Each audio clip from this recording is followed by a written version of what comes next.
Family is the fabric of who we are, the generations that came before us, and the ones that will carry on after. At Monument Health, we're dedicated to these communities because they're our communities. We're committed to building the healthcare system of tomorrow with medical knowledge and expertise you can trust, close to home. Here to care, here to connect, here for you, today and tomorrow. Monument Health.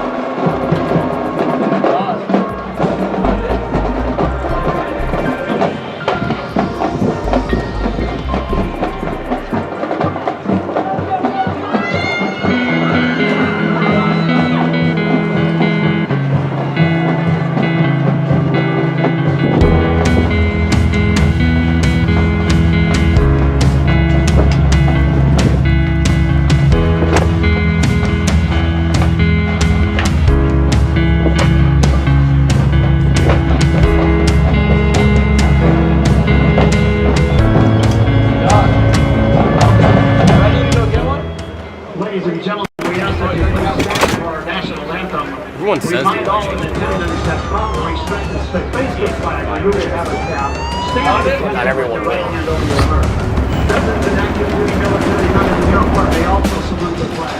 Members of the day's Rapid City Sentinel, JROTC in the direction of First Sergeant Ryan Wheatley are Jalen Allen, Jace Morgan, Blake Gill, and Jackson Howie. As a reminder, please remain standing until the colors are retired. Please join in singing as the Rapid City Sentinel. Family is the fabric of who we are, the generations that came before us, and the ones that will carry on after. At Monument Health, we're dedicated to these communities because they're our communities. We're committed to building the healthcare system of tomorrow with medical knowledge and expertise you can trust, close to home. Here to care, here to connect, here for you, today and tomorrow. Monument Health. Hi, this is Nate Brown reminding you to join the Nate Brown Show live weekdays from 4 to 6 p.m. It's Rapid City's sports talk show and Rapid City's only call-in radio show with big-name guests from across the country to the local sports coverage you just can't get anywhere else. Join the conversation every weekday for thought-provoking sports talk. This is your show. Don't miss the Nate Brown Show from 4 to 6 p.m. on 106.7 FM and 1150 a.m. and stream us all the time at foxsportsrapidcity.com.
Yeah, we talked about this at the onset of the game last night.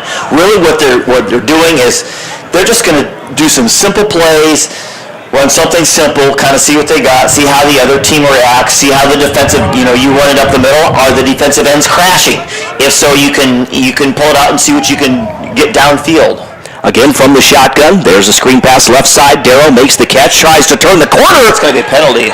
And there's looks like no flags on the field as he grabbed him by the collar to take down Darrow for a loss of 2 yards. Actually, a yard back to the 18-yard line. We're looking at 4th and 12 now with a minute and a half gone by, and the Cobblers forced to punt here in this first quarter. I'm assuming because he pulled him sideways and didn't pull him backwards, it wasn't a horse collar, but if you grab up around that shoulder pad area and you pull him down, he had a chance. I think Darrow drove forward and that got him away from not having that penalty. And there's the running punt there by Rapid City Central. This bounces at the 36-yard line. And the Cobblers will pick it up just inside the 35. Not a good punt as the Cobblers had to kick into the wind. And they're going to give Sioux Falls Lincoln a very short field for their first possession this afternoon. Yeah, we saw the struggles with the Raiders last night in their punting game, and the Cobblers show it right away, too. Like you said, it was in the wind, but there was a player right up the middle, right in the face of Jackson Verminson, the punter, and so he had to run away. I don't know if he intended to soccer-style kick it, but I think he was just trying to get rid of it. So now we see Tate Schaefer, the quarterback, the sophomore quarterback, rather, for Sioux Falls Lincoln go to work.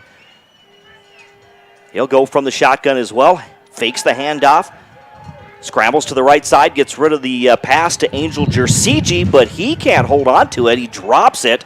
Incomplete. Brings up 2nd and 10 now for the Patriots from the Cobbler 34-yard line. And it's a nice little safe pass. He just kind of rolls out. What they're doing is he'll roll out and he'll kind of just nice little dump-off pass. He wants to see how, again, the opposing team is going to react. He sends players down the field, and now he's going to get information from the booth, and we're going to run this play next. And the ball is loose. Schaefer, it wasn't really a high snap, but he couldn't hold on to the football, and it was recovered by number 32, it looks like, for Sioux Falls Lincoln. So a lucky break there for the Patriots to still retain possession of the football. Yeah, that's the fullback, Gabe Gutierrez, who will come in and give some time. He does starts linebacker for them, but will do a little bit fullback work. Trips left. There's the screen pass. It is caught by the receiver. Has some running room, but he's going to be ankle tackled as he gets inside the 30. That's Gage Gardner. It's going to be short of a first down, though. Yeah, just that little tunnel screen. It's a popular play. You just get the guy running in towards you. They're hoping to form a little tunnel there right off where the tackle is at the onset of the play and kind of get him up the field. But the Cobblers did a pretty good job of actually stringing it out. Patriots go for it on 4th and 3, and then we see movement on that defensive line. How about last night? We didn't hardly see any of that type of. We saw some penalties, but the jump ball, the undisciplined jumping offsides. We didn't see any of that, which is very impressive to see, especially early on when you're trying to get kids into the game. So on 4th and 3, that's going to give Sioux Falls Lincoln that first down now. They'll be 1st and 10 on the Cobbler 22. Schaefer again from the shotgun. There's the handoff to Gutierrez. Gutierrez sheds one tackler, still on his feet, breaks it to the outside. He's at the 10, the 5, headed to the end zone, and Gutierrez is in from 22 yards out to put the Patriots on the scoreboard first. Yeah, like you said, he did a good job up the middle. He got hit by a couple of Cobblers, bounced out. Looked like another one had an opportunity to get him at about the 15-yard line, but he just kept trucking and outran him all the way into the end zone. Coach Fredenberg said Gutierrez is definitely one of the leaders for this ball club. Good, hard-running ball player.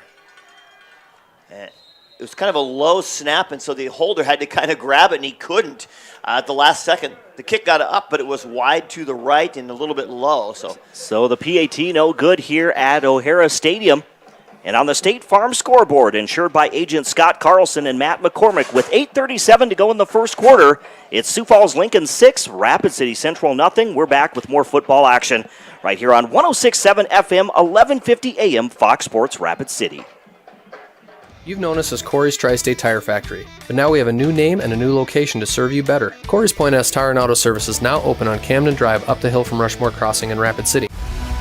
At Denny Menholt Auto Group, we buy cars. You heard that right. We don't just sell cars, we buy them too. We make cash offers to purchase local cars, trucks, and SUVs every day. Tired of listing online? Tired of dealing with messages? Or just tired of making payments? Whatever the reason, make an appointment for a no-obligation appraisal. It's fast and free. When you're ready to sell, we're ready to buy. At Denny Menholt Auto Group off East Mall Drive, Rapid City. Hi, this is Nate Brown reminding you to join the Nate Brown Show live weekdays from 4 to 6 p.m. It's Rapid City's sports talk show and Rapid City's only call-in radio show. With big-name guests from across the country to the local sports coverage you just can't get anywhere else. Join the conversation every weekday for thought-provoking sports talk. This is your show. Don't miss the Nate Brown Show from 4 to 6 p.m. on 106.7 FM and 1150 a.m. And stream us all the time at foxsportsrapidcity.com. At Denny Menholt Auto Group, we buy cars. You heard that right. We End zone. So once again, the Cobblers will have the football as they bring it out to the 20-yard line. We'll see if the Cobblers, can get something going here. Again, it's early in the ball game. A young team, a young quarterback, just trying to get a feel for, what's going to be, successful this afternoon. And like the Raiders last night, the Cobblers had a chance. They had them down in fourth down, just made a mental mistake at the wrong time, and it ended up costing them a touchdown. So, you said, young quarterback, getting their situation. They just ran it a couple, 3 times last night. How did the defense react? Now he's going to make some adjustments. Wetch from the pistol, gives the handoff to Darrow. Darrow gets through the line of scrimmage. He takes it from the 20 out to the 27-yard line. Or 26-yard line on some hard running there by Lane Darrow. Again, he had 5 touchdowns last year. Takes the ball out to about the 25 is where they will spot it. So 5-yard gain, 2nd and 5 coming up for Rapid City Central. Yeah, and so they just took that, what they did last series, the start of last series, and then they ran the counter right off of it. He fakes going one way, gives it to Darrow going the other way. You got, dual running backs in the backfield. Kind of gives the illusion of, hey, maybe we could go this way or that way, and so it makes the linebackers kind of think a little bit. Wetch from the shotgun, hands it off to Darrow. No, he's going to pass. It was they fake the handoff, and the ball was thrown to number 14, Jace Anderson, the tight end. But it is incomplete on that far sideline. Now looking at 3rd and 5 with the clock stopped at 7 minutes and 50 seconds here in quarter number 1. Yeah, especially when you're going into the wind. We talked about the onset of the broadcast here. That's definitely plenty of breeze coming out of the west, heading east. So, he's not going to, unless he's got a cannon for an arm, which I don't know what he has, he's probably not going to chuck it downfield a lot. Some short, safe throws. You saw the play action that time. It's been run, run, run. So he uses that opportunity to try to make a play. You got man coverage coming up right here. Trips right, one receiver to the left. Here's Wetch to the right side, has a receiver. He makes the catch at the 30, puts his shoulder down, gets out to the 35, and it appears to be enough for a first down. That's going to be a gain of about 10 yards. Is that number 4? Will that be Seth Davis, the fullback, I believe, then, who made the catch? Hey, we talked about that last night, how they kind of take the fullback or the second running back and kind of sneak him out. No one covered him on that little man coverage that they had, so he's able to kind of sneak out and wide open. Good find. Here's Wetch once again. It'll be 1st and 10 for the Cobblers, going from right to left. They hand the ball off to Darrow once again. I think it was Davis that time, yep. Because So Davis Seth- lines up on the right side, and so they do these little counter plays where they kind of get him to cross one way or another, making the linemen and the linebackers try to read that. And so that time they gave it to Davis. Davis, a 5'9", 165-pound senior. We're looking at 2nd and 8 now. Again, this game coming your way on Fox Sports Rapid City and foxsportsrapidcity.com. Wrapping up week 2 of the high school football season. Wetch from the shotgun on that counter play. The ball is loose, though, and I believe it's going to be Patriot football. A bad exchange there. Again, they run, like you said, they run that counter, and it looked like a bad exchange. The ball was loose, and it'll be the first turnover this afternoon. Yeah, and we only saw one turnover last night. It could have easily been the difference in the ball game as the Raiders were able to get a first and goal out of it. But now it's early on. We're still in the first quarter. You get a bad exchange like that of all things. It wasn't that he was hit. It was just a bad exchange, and those are the hard ones. So now another short field for Sioux Falls Lincoln. It's a low snap. Scrambling out to the left side, getting rid of the football. It's up for grabs, and it's picked off by the Cobblers. It's a great job. It actually, again, that wasn't the greatest snap either. He had to grab it from one side. He rolled out and he threw it right into traffic. Tip drill, a standard practice for defenders, especially defensive backs and linebackers. You get that tip drill, the ball's up in the air. He got it, he picked it off, and went back the other way. So just like that, a turnover. The defender who made the interception was number 22, Jace Johnson, a 6-foot, 175-pound junior. And just like that, the Cobblers get the ball back, and they'll try to work or get that offense going. Wetch again will hand the ball off. There's the handoff. It goes to Davis, the fullback. And Davis takes it out near midfield. Does he have enough for a first down? Oh, second. Nope. He looks like just shy. I see the side judge here telling him that. But either way, nice hole. We talked about, or Coach Cruz specifically said, we're going to lean a lot on our offensive line. In that first series, it kind of didn't look like it. It looked like they were really struggling. But open up some holes this time. Three good runs here by the Cobblers. 2nd and 1 from the 49-yard line. There's the handoff to Darrow. Darrow tries to stutter step, heads back to his left. Instead, he's going to be wrapped up for a short loss there back to the 47-yard line. They need to get to the 49 for a first down. So we're looking at 3rd and 2 coming up now for the Cobblers. Just under 6 minutes to go here in quarter number 1. And it's 6-0 on the State Farm scoreboard. Sioux Falls Lincoln leading Rapid City Central here at O'Hara Stadium. That's a good thing to see.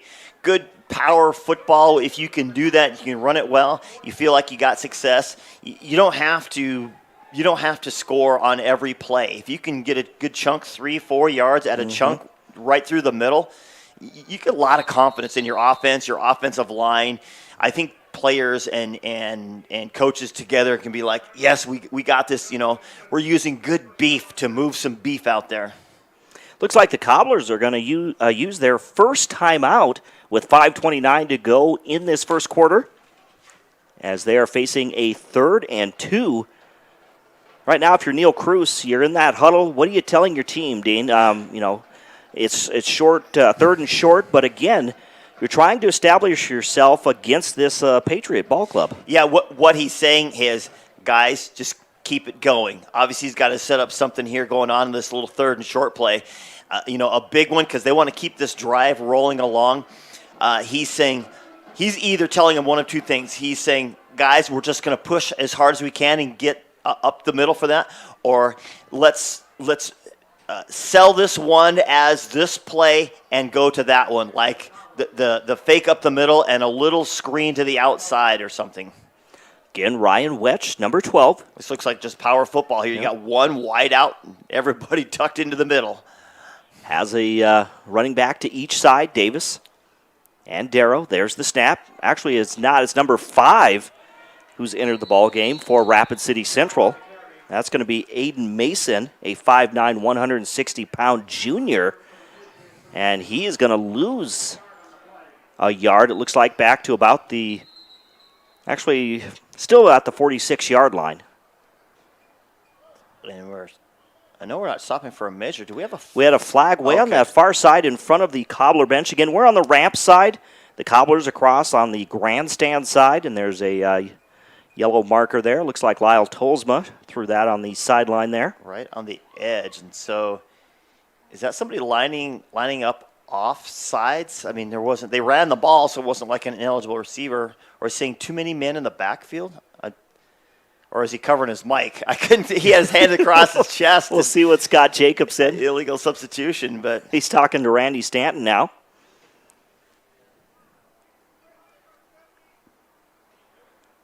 He's saying 5. I don't think it was a 5-second call. He's going to decline it. They're declining it. It's going to be 4th down for the Cobblers coming up, I believe. Yep.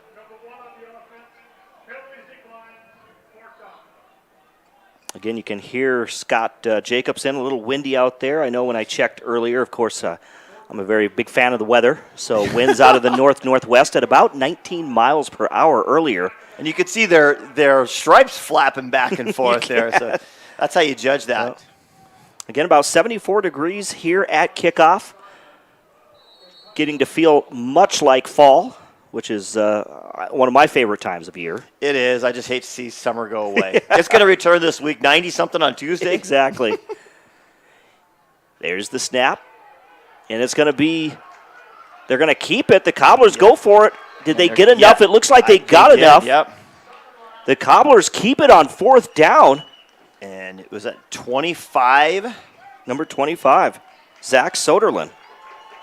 Zach Soderlin doing they faked the punt. Yep. Got it. Just ran for it. It kind of looked like last time. Of course, if you're watching, you're seeing that wasn't your normal punter. Mm-hmm. So, number one. Number two is he kind of made it look like the punter did. He got it, you ran a little bit, you punted. Well, he went left this time and just kept running. Use that speed there to get around the corner and get the first down. They only needed about 3 yards. They get the ball to midfield here now, 1st and 10. Wetch from the shotgun. Looks to the right side.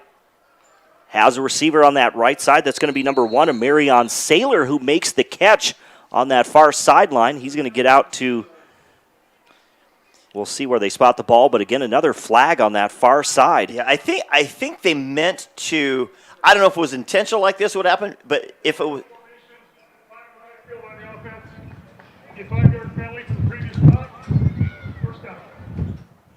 So penalty against Rapid City Central again. Illegal formation, not enough guys on the line of scrimmage.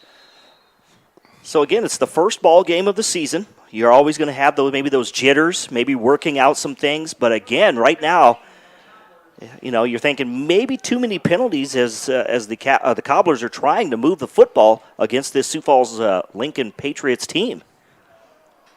Wetch will go from the shotgun. Hands the ball off to Darrow. Darrow's going to be wrapped up for a loss there. That was Gutierrez that time coming up from his linebacker spot and just doing some damage, just pressing into the backfield. You can kind of see them trying to zero in right in the middle of that Cobbler offense, making things happen. The linebackers reading things really well and diving in. I know they're intentionally doing that so they can get something to collapse. It's like you run 2-3 plays to try to make that one play, and if that one play is a huge success, then you've done your job. It's 2nd and long now. There's the pass to the middle of the field. And they're saying no penalty marker. I know the intended receiver, Cale Meisman, kind of looked around. He made that cut to the inside there, and incomplete pass, but he looked around seeing if there was a flag, but both officials say no flag. Yeah, and it was a decent route. It was really good coverage. Chris Stanford was the defensive back on him, and I didn't look like it. It looked like he got his hands after Meisman caught the ball and just pulled down like you teach your defensive backs. They're going to go trips left, one receiver to the right. Here's Wetch from the shotgun on 3rd and long. He drops back. There's the pass. And it goes through the hands of number 5, Aiden Mason. So now 4th down, and Rapid City Central forced to punt. We saw them do the fake punt, or they faked it last time, facing a 4th and long. We obviously will not see that probably again. Yeah, not like we're going to see that again. That was it was a 4th and manageable. Obviously a big gamble. He took the one gamble. It worked out. They couldn't capitalize on it. Now they got to punt into the wind. And here's Zach Soderlin. He is back out to punt once again. Number 25 almost blocked. He gets it away, though. It bounces at the 35 and goes down to the 30-yard line. So a decent punt there, at least stretching the field a little bit for Sioux Falls Lincoln, as they'll have farther to try to score some points here. Again, with 3:24 to go in this first quarter of play on the State Farm scoreboard, it's Sioux Falls Lincoln 6, Rapid City Central nothing. We'll see if the Cobbler defense, they go to work now, and we'll see they held the ball. The offense held the ball. They gave a good break to their defense. Yeah. But it's, again, some of those kids do go both ways. Right. Yep. You could have said that last night, but today it's like, It wait a may- minute. And we got guys subbing in all over the place trying to spell some breathers, which right now it'll be okay, but by the time you're talking fourth quarter, that might be a workout. Schaefer hands it off to Jersey. He breaks it to the outside, turns the corner. Forced out of bounds, though, at the 30. Lost?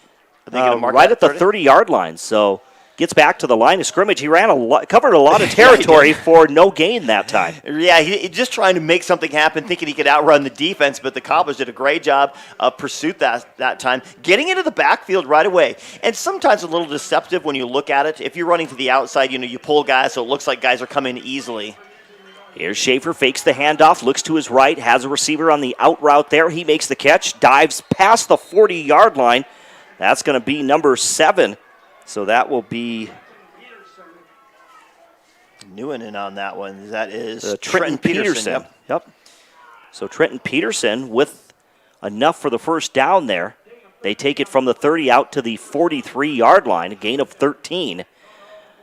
They're on the Patriot 43-yard line, going from left to right. Patriots in their all-white uniform. A bad snap there, picked up by Schaefer. He tries to get back to the line of scrimmage. Instead, he's forced out of bounds at the 42-yard line. So we've seen probably 2 or 3 of those already this afternoon from the new center, and I was high on him. Anthony Sakio coming over from Sioux Falls, Washington, but right now the struggles are it's not getting him right in his hands. Schaefer's having to go one way or another to make something happen. They're going to go trips left from the shotgun. Dropping back is Schaefer. Now he's being pressured, and he's sacked back at the 36-yard line.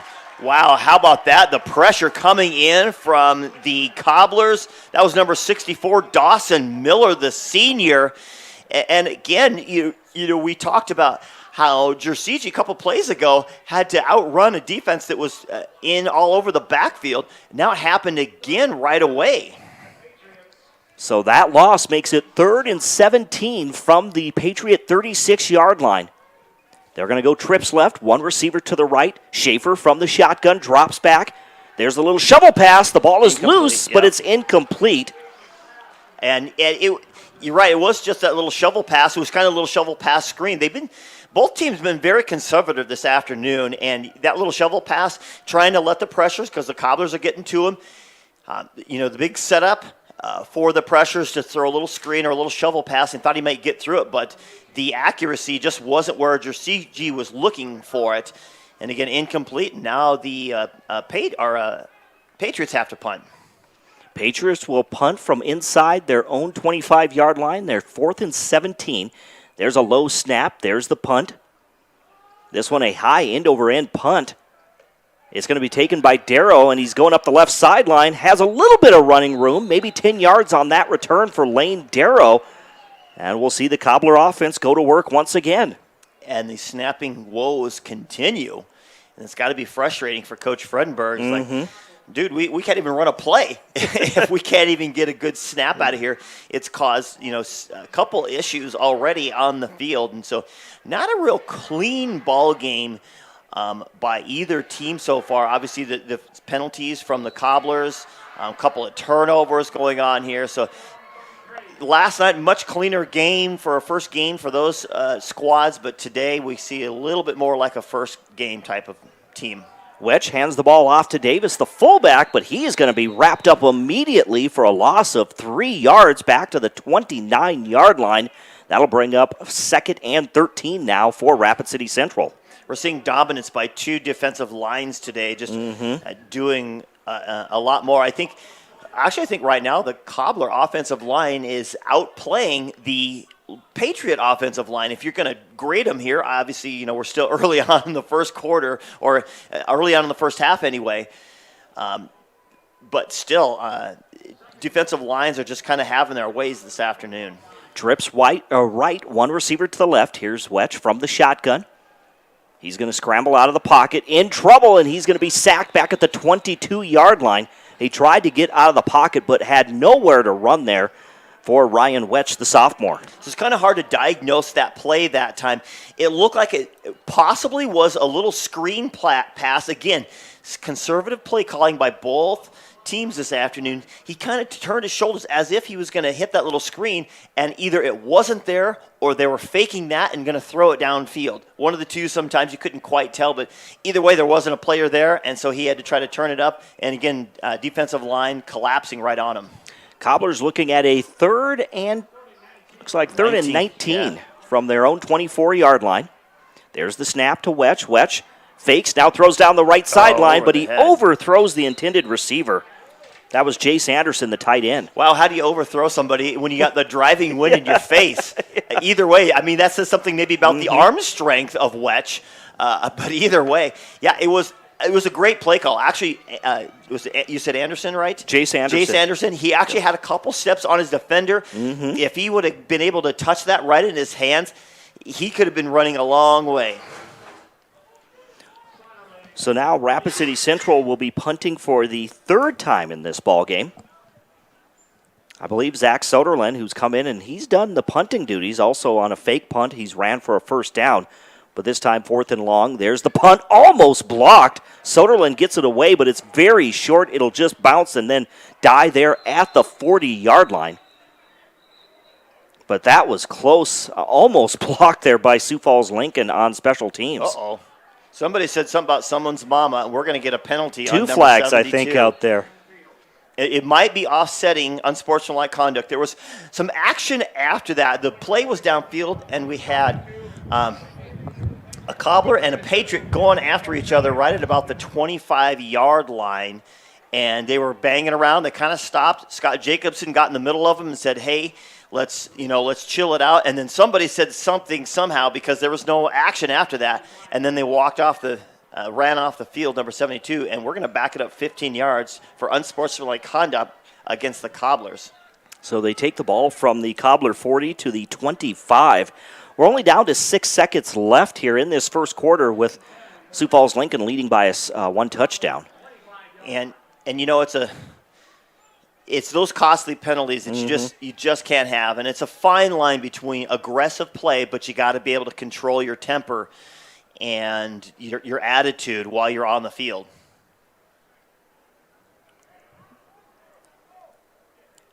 So Tate Schaefer leads the Patriots back onto the field. Sioux Falls Lincoln, who finished 6-4 a year ago, has a man in motion from right to left. He gets him set.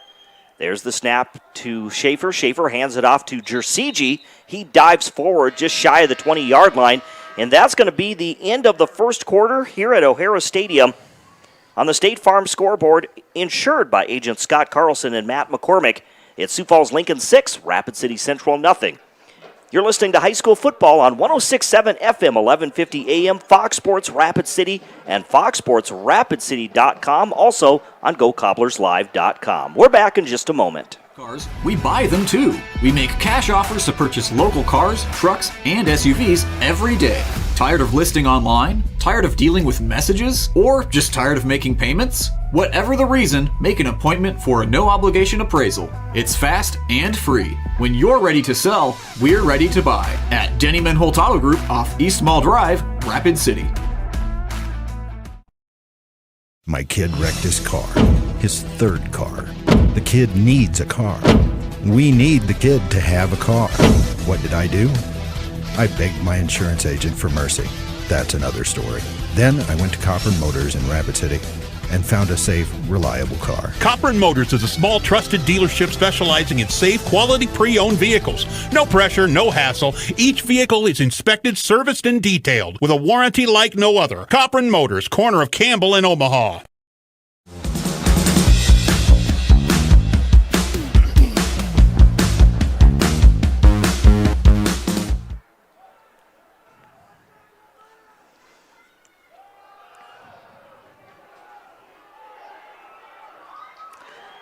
And welcome back to the Anytime Auto Sales Service and Detail broadcast booth with Dean Gurr. I'm Jerome Wickersham, and just like that, 8 seconds gone by here in this second quarter, And 20 yards, it's Angel Jersigi who breaks it to the left. He takes it in for the score. And Sioux Falls Lincoln goes up 12-0 over Rapid City Central. He was almost untouched. We've been waiting to see this actually all game. We talked about it pregame thinking, hey, they're just going to feed this guy. And there was only, a couple of plays here and there that just didn't happen. And that one was wide open. He was barely touched all his way until finally he got down to the 1 yard line. They rolled him into the end zone. But either way, he got in. And then a big scrum actually on the extra point.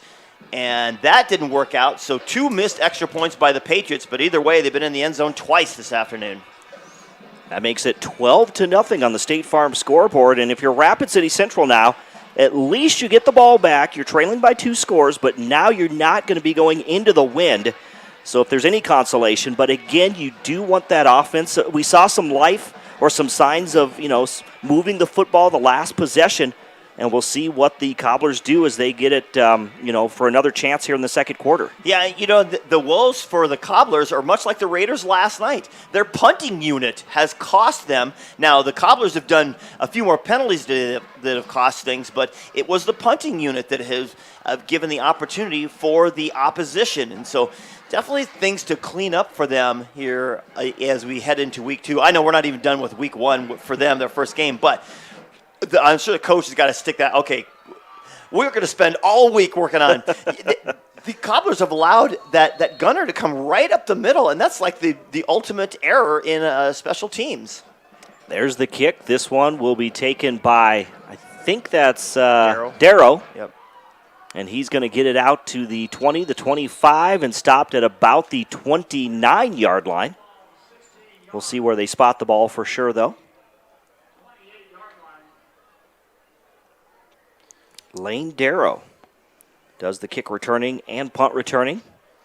Yeah, and we already saw, even with the wind, we saw the kickoff of the game. The ball landed on like the 10-yard line and then bounced in a couple, 3 times through the end zone. So kicking now into the wind, we didn't expect it was going to be long. They made the adjustment, you could tell, as he picked it up at about the 15.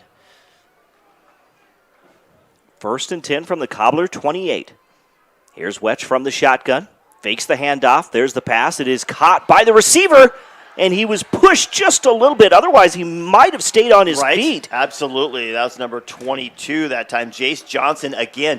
And kind of that's what we're expecting from the Cobblers. Run up the middle 2 and 3 times and make it set up. That last time they did that, the setup just was not quite where Meisman could haul it in. And this time, Jace Johnson is going to be the recipient of the run inside, throw a quick shot outside on a slant.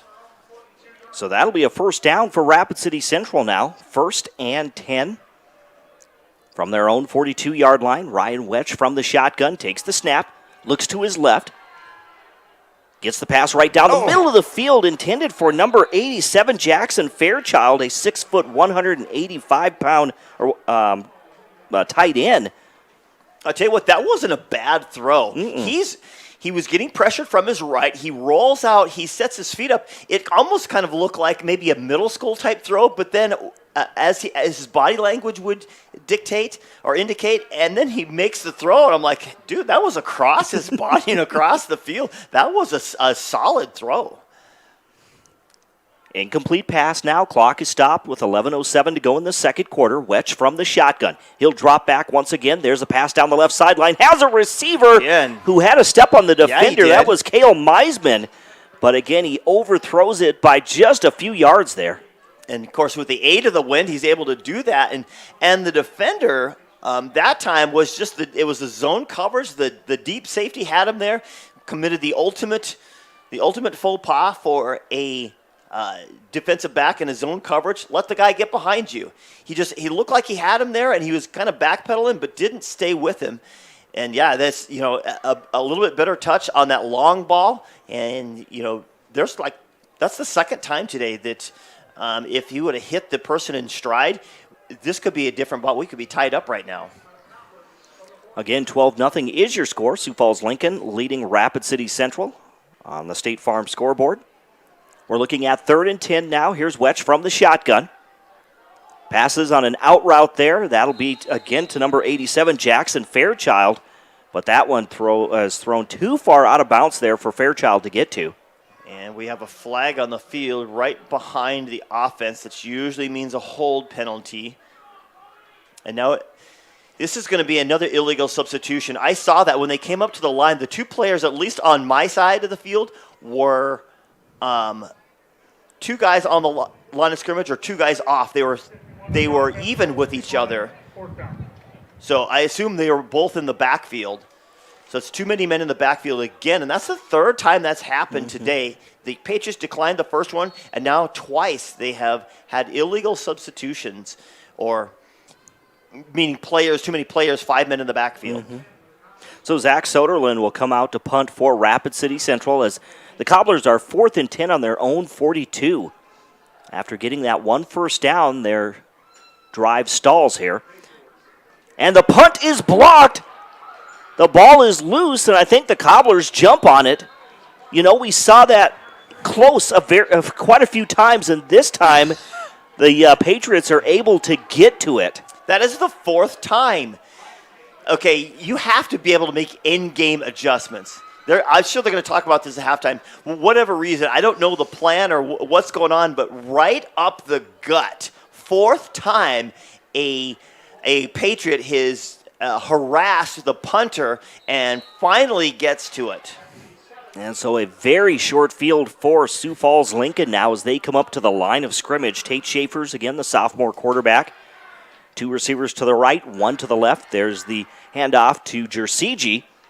He spins out of a tackle. We have a flag on the play as he loses his balance, stumbles towards the 10-yard line, in fact, about the 12-yard line, but maybe a possible hold against the Patriots. It could be. Not impressive blocking by the Patriots by any means. The Cobblers were in the backfield. There were 3 or 4 hands all over him. He was able to just do a great job. Spun out of a couple, bounced off another one, and still managed to get forward. But, yeah, we got that penalty. That was against the Cobblers. Is against the Cobblers. I didn't see what the call was, but either way, the penalties right now are just mounting against the Cobblers.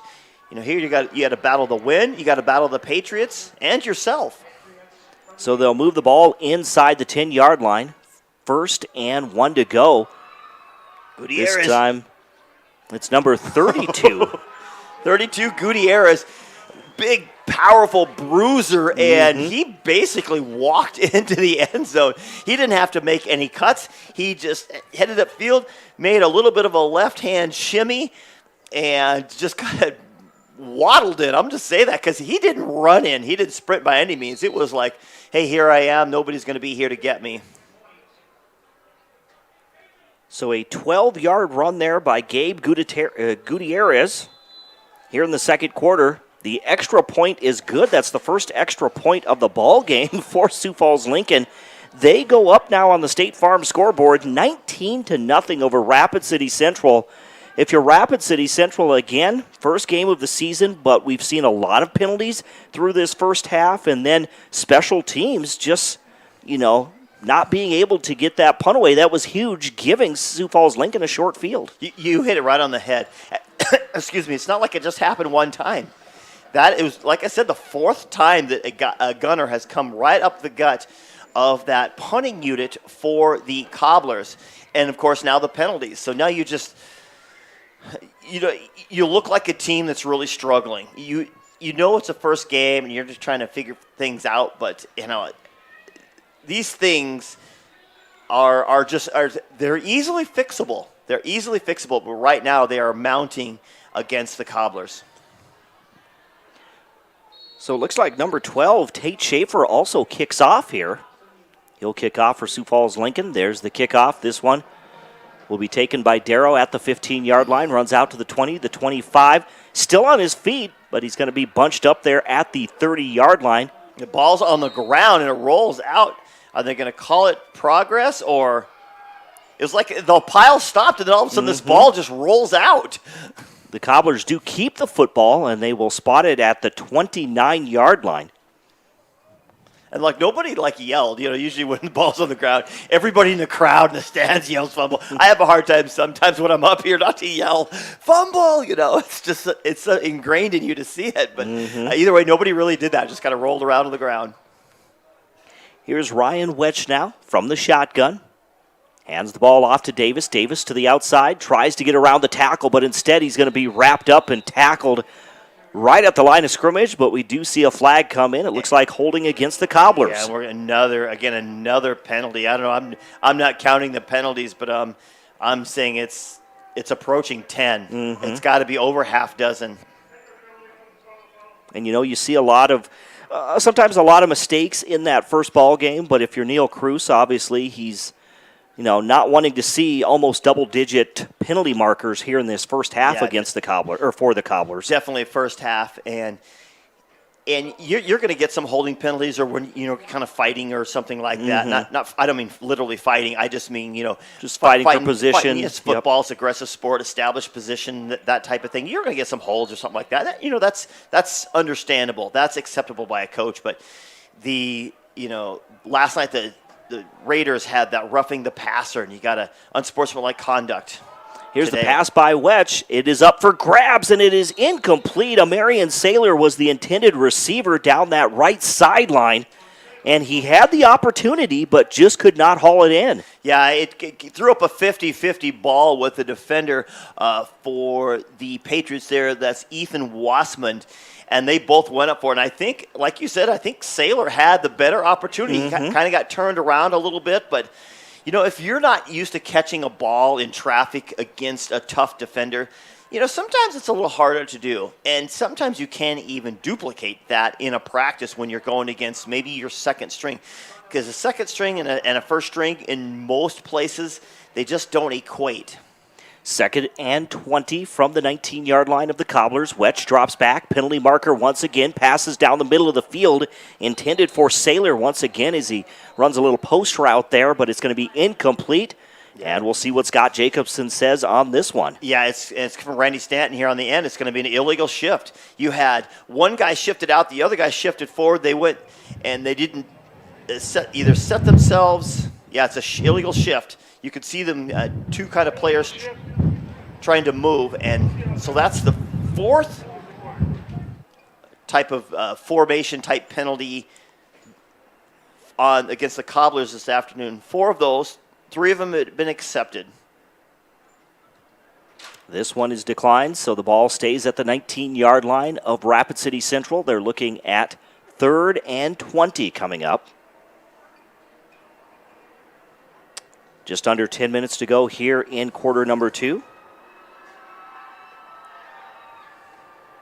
Good crowd on hand. We had a great crowd last night, or good crowd for the home opener for Rapid City Stevens. Yeah, definitely. And it was a solid game. I was quite impressed with the Raiders last night. Dropping back is Wetch. There's the pass. It is underthrown to Seth Davis, the fullback. He kind of had to lean back to try to make the catch, so it's incomplete, and now 4th down coming up for Rapid City Central. Yeah, and, much like Jed Jensen last night with the Raiders, today, Wetch, he's not a junior, he's a sophomore, first-year quarterback. They've kind of called on him to make some plays. He's made a couple of plays here and there. He's misfired on a couple of plays. So, some early growing pains for the Cobblers. Zach Soderlund will punt. This one, much better punt, high end over end, but it's going to be taken at midfield by Sioux Falls Lincoln. Cobblers are there. They miss one tackle, but then the Cobblers, it looks like number 22 with the tackle. That's going to be...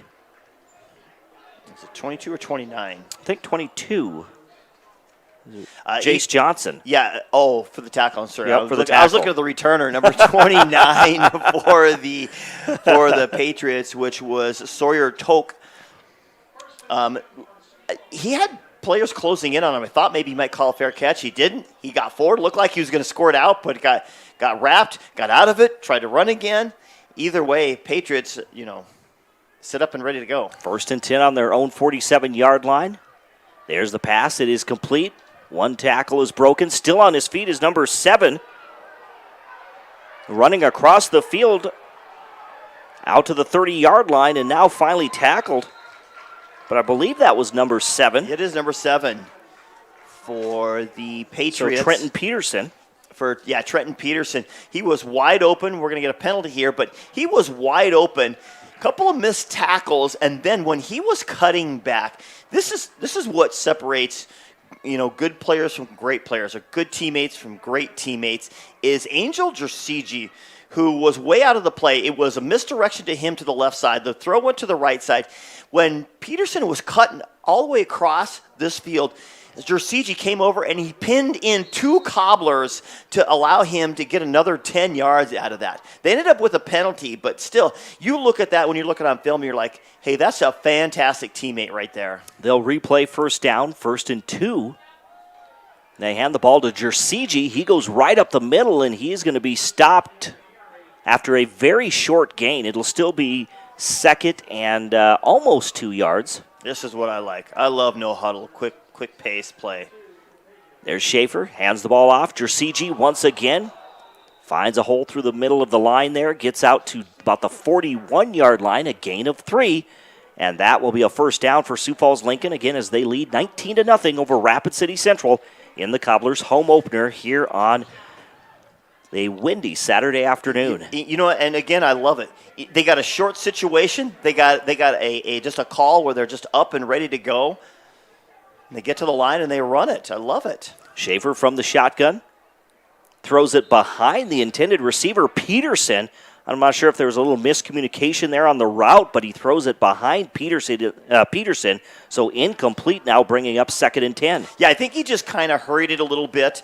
Thankfully, it was a zone defense by the Cobblers, and it didn't get nearly picked off, but it was actually in the area where it could have got picked off because it was just well behind the receiver. Tate Schaefer has Peterson in motion from right to left. There's a high snap. He's able to hand it off, though, to Jersigi. He's going to get bunched up in a group there, stacked up at the 40-yard line. That's going to be a gain of just 1 yard. Now we're looking at 3rd and 9 coming up for the Patriots. We're seeing pretty conservative play. The Cobblers kind of opened up a little bit trying to do some things, but the Patriots conservative with their play calling, just trying to, run up the middle, and then a nice little, short pass. And another penalty against the Cobblers. This one offsides will move the ball 5 yards to the 35-yard line of Rapid City Central. So 3rd and 9 becomes 3rd and 3. Or 3rd and 4, rather. They'll fake the handoff. Rolling out to his left and get ready to the football. It is caught by the receiver, number 10, Gage Gardner, along that left sideline. And that'll be enough for a first down. In fact, a gain of about 17 yards on that pass play. It was a good adjustment by Gardner as he got down the field. Everybody flowed with Jersigi heading to the right, and Schaefer rolls out. He finds him, and he throws it back toward the sideline, and Gardner had to come to it. Towards the corner of the end zone, and wide open was number 10, Gage Gardner, and he'll make the catch for an 18-yard touchdown reception. Yeah, so I talked about how they've been kind of conservative a little bit, getting people in the right places, getting a good feel. Now they're starting to open it up a little bit. Last couple of plays, throwing the ball downfield, trying to find open receivers. Now finding spots in that secondary of the Cobblers, and they get to right away. They don't allow the Cobblers to adjust by running that quick no huddle, no call offense, and it makes things happen. And the Patriots are just capitalizing on there. And the extra point is good. 25-0 is the score on the State Farm scoreboard. Sioux Falls Lincoln leading 25-0, 7:45 to go in this second quarter. I think they're going to do this again. There was a penalty on the last second. I think they're going to kick it again, back it up. And they are. They'll back it up to the 8-yard line, from the 3 to the 8.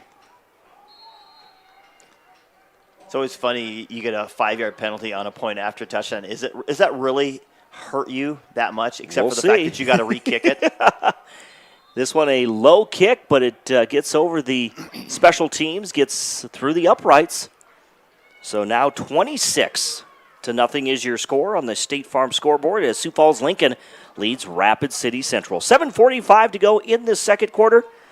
A four touchdown lead for Sioux Falls Lincoln. We'll take a quick break. This is high school football on 106.7 FM, 1150 AM, Fox Sports Rapid City. At Monument Health Orthopedics and Sports Medicine, we are here to help you make your comeback. Our team is standing by to diagnose and treat your injury with some of the most advanced treatment options available and same-day appointments. Monument Health practitioners work closely with our therapists and...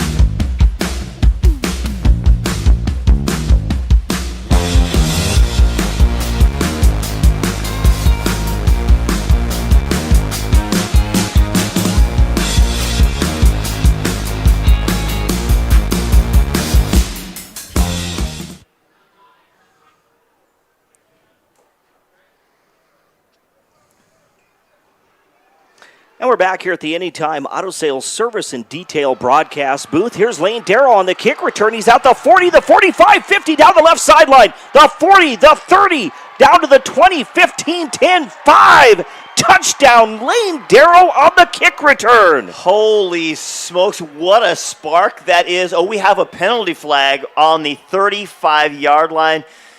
You know, and it might be illegal block. I didn't see it, but either way, that looked like a terrible kick. It went on it bounced on like the 15. Darrow struggled to pick it up. He picks up on the 10. He went right up the gut and just found a hole. Missed tackle about the 30 and headed right up the sideline. There was a Patriot trailing him who got blocked at the last second at about the 20. Ended up getting there and taking points off the board, though, unfortunately, because of the penalty at the 35 of the Patriots, and then they're going to back it up from there. So the return of 80-plus yards will be nullified. No touchdown for Rapid City Central. They move the ball back to the 45-yard line of the Patriots. Nonetheless, good field position, but if you're the Cobblers, you know, you definitely would love to have that touchdown. Disheartening. And, so I've heard this. Obviously, I didn't see the penalty, but I've heard this. If the hold or block or whatever didn't affect the play, is it worthy of a flag? I've heard officials talk about that. Now, wherever it happened, Darrow was not anywhere near where they threw that flag. He was way over on the sideline. Just makes me curious. And we're going to get another penalty, or it's blown dead. Is it a timeout? It is a timeout for Rapid City Central. 7:29 to go here in the second quarter on the State Farm scoreboard. Sioux Falls Lincoln 26, Rapid City Central nothing. Again, the Cobblers, who have their best field position, like they would love to have that kick return there for the touchdown. They would love to have that in back. Communities throughout the Black Hills with locations in Rapid City and Spearfish. Visit monument.health/orthopedics for more information. That's monument.health/orthopedics for more information. They can't string something together, and it's just so frustrating when you've got players playing both ways. You've got limited players on the sideline. I mean, they almost look like an 11B school. Seriously, I said this in the pregame show, but as you see, just limited numbers out there, players trying to earn spots and make plays, and I've seen their offensive line do a few things. Which have been promising. Receivers have been open. That's also promising. But when you end up going backwards because of the mental mistakes that you're making, Coach Cruz has got to be frustrated. 1st and 10 from the Patriot 45. Wetch looks to his right, now back to his left. Has Meisman with the catch. He's going to be forced out of bounds just shy of the 30-yard line. That's Cale Meisman, the 6'2", 180-pound sophomore, and the younger brother to Cole Meisman. And, Wetch and the receiving crew they're doing a great job of finding the soft areas in the zones. Those are the soft areas right along the sideline. Sometimes where the two zones meet, you can get like a good seam route from a tight end is a good spot for those. And so they're finding them really well. 14-yard gain there. There's the handoff. This will go to number 5. That's Aiden Mason is your ball carrier. He takes it right up the middle. Gets inside the 25-yard line, down to the 24 for a gain of 6 yards roughly. We'll call that 2nd and 4. And just a couple of plays for a blow for Lane Darrows after that big long run that he had. Kind of catch his breath and get his legs back under him and ready to run again. Aiden Mason still in the ball game, lined up to the left of Wetch. Or no, that is Darrow. Darrow's back in the ball game. Darrow came in, Wetch, or Mason came off the field. But Darrow could not find any running room. In fact, he's going to be pushed backwards there to the 26-yard line, a loss of 2. And what it was the inside linebacker, little A-gap blitz. You saw him come up on the snap. He kind of held up for a second, but he was able to get through the center or the guard right on that side and was able to penetrate into the backfield and just blow that play up, basically force him to change directions, and that allowed the rest of the team to get on him. Wetch from the shotgun. Screen pass left side, but it's overthrown. Tried to get it to Meisman. Looks like that was blocking for him was Jace Anderson, and they were trying to get that screen pass to Meisman, but it's incomplete. Now 4th down situation coming up for the Cobblers, and they're down 26-0.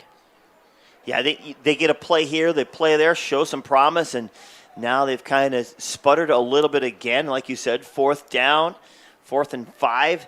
This is going to be definitely 4-down territory for them. They need to get to the 21-yard line. They're on the 26. 2 receivers to the left, 1 to the right. Here's Ryan Wetch from the shotgun. Long snap count. There's the snap. He backs up, looks to his right. One-on-one coverage, but it's through the hands of the intended receiver, number 1 of Marion Saylor, as he throws it right along the sideline there. And I'm going to tell you, he didn't hit Saylor exactly where he wanted to, but he threw the ball where he wanted to. You saw Saylor going up the sideline. He had double coverage on him, and Saylor had to stop, come back inside, which is where you want to put it when you got a double coverage. Guys were over the top, so he's not going to throw it over their head. He's going to throw it under and make the receiver make the adjustment. And Saylor, could have probably helped his quarterback out a little bit better, establish himself when he makes that cut. That's kind of a tougher type of catch to make. Jersey now, it's going to be number 7. And there's going to be another penalty. No, they're going to let that one go. They kind of hit him late as he was going out of bounds. That was number 7. Trenton Peterson? Yeah, it looked like that it was a direct snap, kind of a wildcat to Trenton Peterson. Unless he's coming in and playing quarterback. He is. He just got it and took off. It looked like he tried to hand it off, but there was like a miscommunication, so he just grabbed it and ran. So Peterson, they do list him as a quarterback as well. There's a high snap, and he's going to be wrapped up and sacked back inside the 25-yard line. And is that number 25 for the Cobblers coming in. Zach Soderlund. Yeah, Zach Soderlund coming in the backside. He was going to roll out. I think the play was intended to just to misdirection to the left and then roll back out and find someone open. But Soderlund did a great job penetrating and blew that one up. 3rd and 11 coming up. Backing up now is Peterson, and he underthrows the pass out of the backfield. He was trying to get it to Angel Jersey. Instead, it's underthrown, incomplete. Now 4th and 11 coming up for the Patriots. And Schaefer's coming back in. He's going to punt, but so I don't know. Is it just a series where he kind of gave him a rest? Or That's what I'm guessing. Where's our sideline person there? Getting in the huddle. 5:47 to go here in the second quarter. 26-0 is your score and the lead for the Lincoln Patriots on the State Farm scoreboard. There's the punt by Schaefer. This one will take a bounce. The Cobblers will get away from it. And it will be down at the 47-yard line of the Cobblers.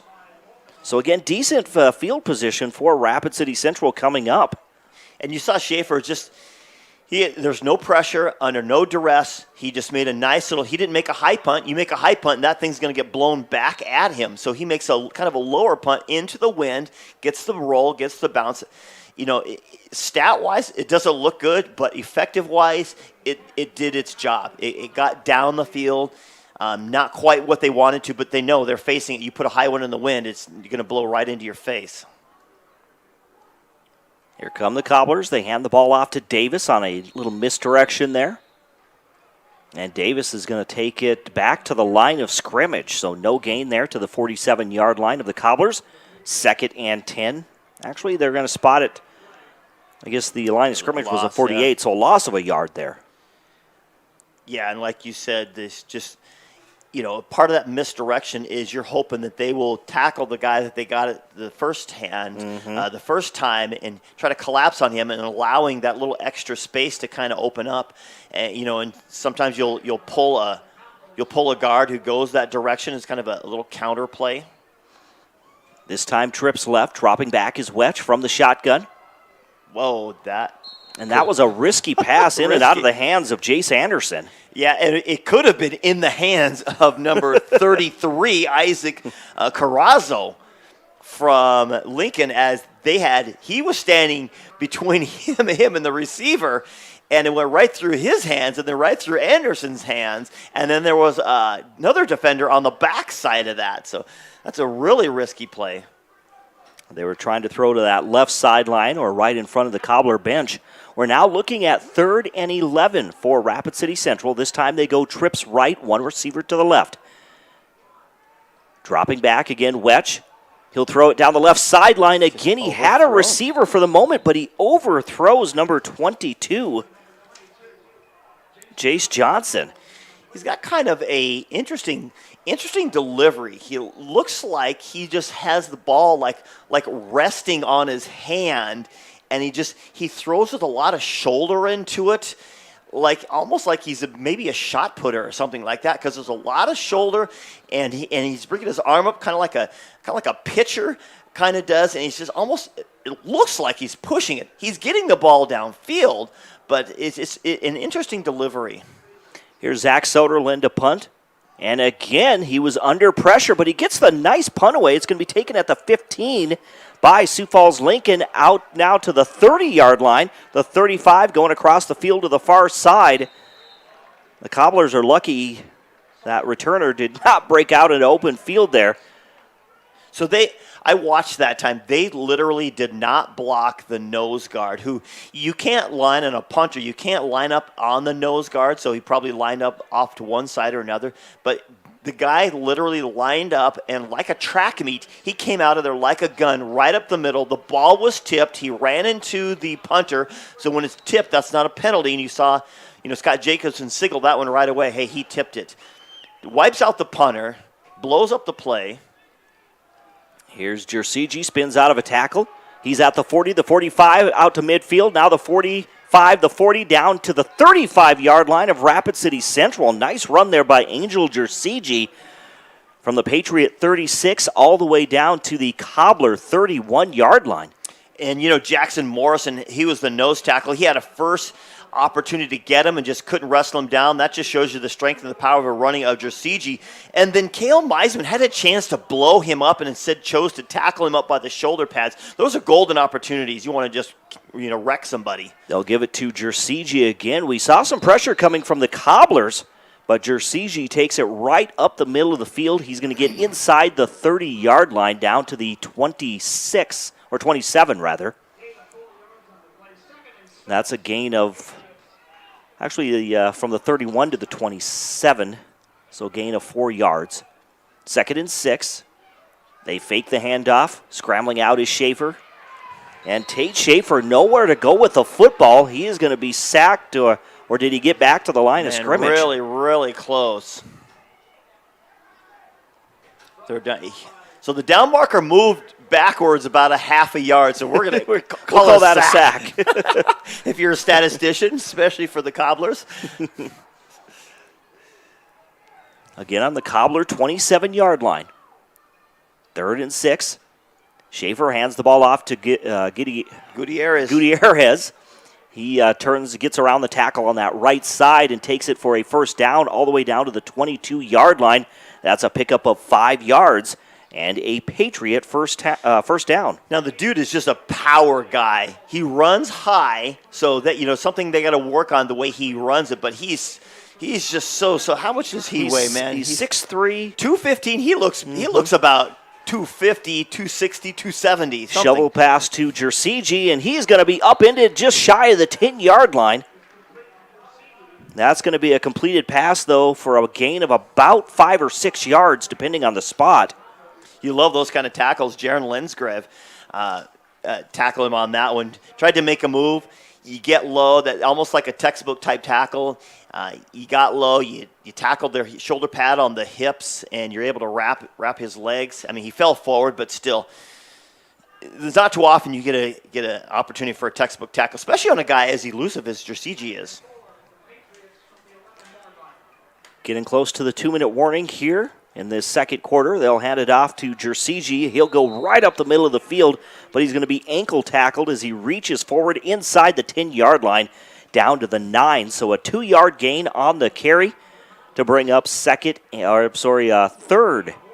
and 2 coming up. That was a good job by Will Papke, as he is the defensive tackle on that side. And sometimes when you run those plays off to the left side, just interior, sometimes you don't block the offside tackle, thinking they're just going to go up the field and they're going to run themselves right out of the play. He did a good job coming down the line of scrimmage and wrapping him up at the legs and ankles.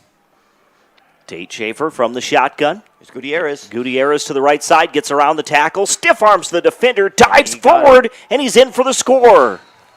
Yeah, again, running high, but that's okay. Not running super fast, but running aggressively. Guy goes to get him. He just puts an arm on him, sticks him down to the ground, and it says, I don't care if you grab my ankles. I'm just going to lean forward. But either way, good, hard running Gutierrez. I think that's his third touchdown this afternoon, and just powering his way. So they got the elusiveness of Jersey. They got the power running of Gutierrez, and just a good complement of each other do the Lincoln Patriots have. Tate Schaefer with the extra point attempt. That is good. 1:23 to go on the State Farm scoreboard. It is Sioux Falls Lincoln 33, Rapid City Central nothing. We're back in just a moment.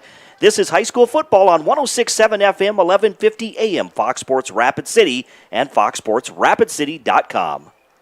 Denny Menholt Auto Group, we buy cars. You heard that right. We don't just sell cars, we buy them too. We make cash offers to purchase local cars, trucks, and SUVs every day. Tired of listing online? Tired of dealing with messages? Or just tired of making payments? Whatever the reason, make an appointment for a no-obligation appraisal. It's fast and free. When you're ready to sell, we're ready to buy. At Denny Menholt Auto Group off East Mall Drive, Rapid City. Join the team. Mercy rule now in the second half of 50. Our running clock of 50. Oh, they did move to AAA. They did before this began. Okay, thanks.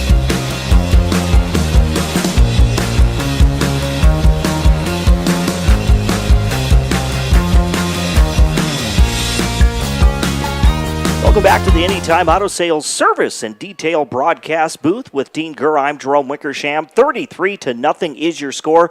Sioux Falls Lincoln on top of Rapid City Central in the Cobblers home opener. There's your kickoff. The Cobblers return it to just about the 22-yard line. Looked like it was number 22 maybe, 32 maybe. Couldn't quite see over that as the kick returner. Not Lane Darrow out there. But what can you say about Gabe Gutierrez? 3 touchdowns for the 6'3", 215-pound junior. It's a great compliment to have. You know, it doesn't look pretty. It's not flashy. It's not spectacular by any means, but the Patriots are getting the job done. They're taking advantage of penalties, take advantage of overwhelming them with special teams, and then the complementary running of Jersey and Gutierrez.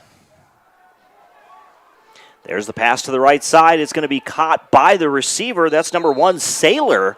And Saylor's going to get some positive yardage there out to the, looks like the 27-yard line. That's going to be a gain of 4 yards. That was that screen play that they tried to run earlier, that little wide receiver screen that didn't connect that time. They got a little bit of blocking, so he's able to kind of get forward here, picking up, 4 or 5 yards on that one. Coming up in less than a minute, we'll have our halftime show here on Fox Sports Rapid City and foxsportsrapidcity.com. We'll also try to track down some scores. A light afternoon of football, so probably not a lot of scores out there as of yet. There's the pass down the left sideline, but there was no receiver there, and Cale Meisman is grabbing his foot, I think, on that left sideline. I don't know if he was tripped up, but he is, appears to be injured there. Here comes the trainer and the head coach. Ankle, something.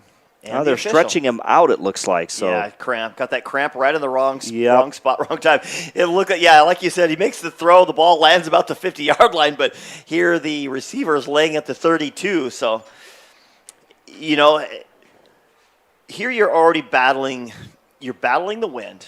You're battling a tough Patriot team that looks not overly domineering at this point, even though the score's 33-0. not overly domineering. Then you got to battle your own brain, and now you got to battle an injury or cramping or whatever, enough to keep somebody out of a game. So you're trying to get, something established between a connection, a rapport, a game-like rapport between your quarterback and Wetch. And, he's hit a couple of players here between Saylor and Meisman and Jace Anderson, trying to get all those things together. And it's kind of like nothing's clicking at the moment.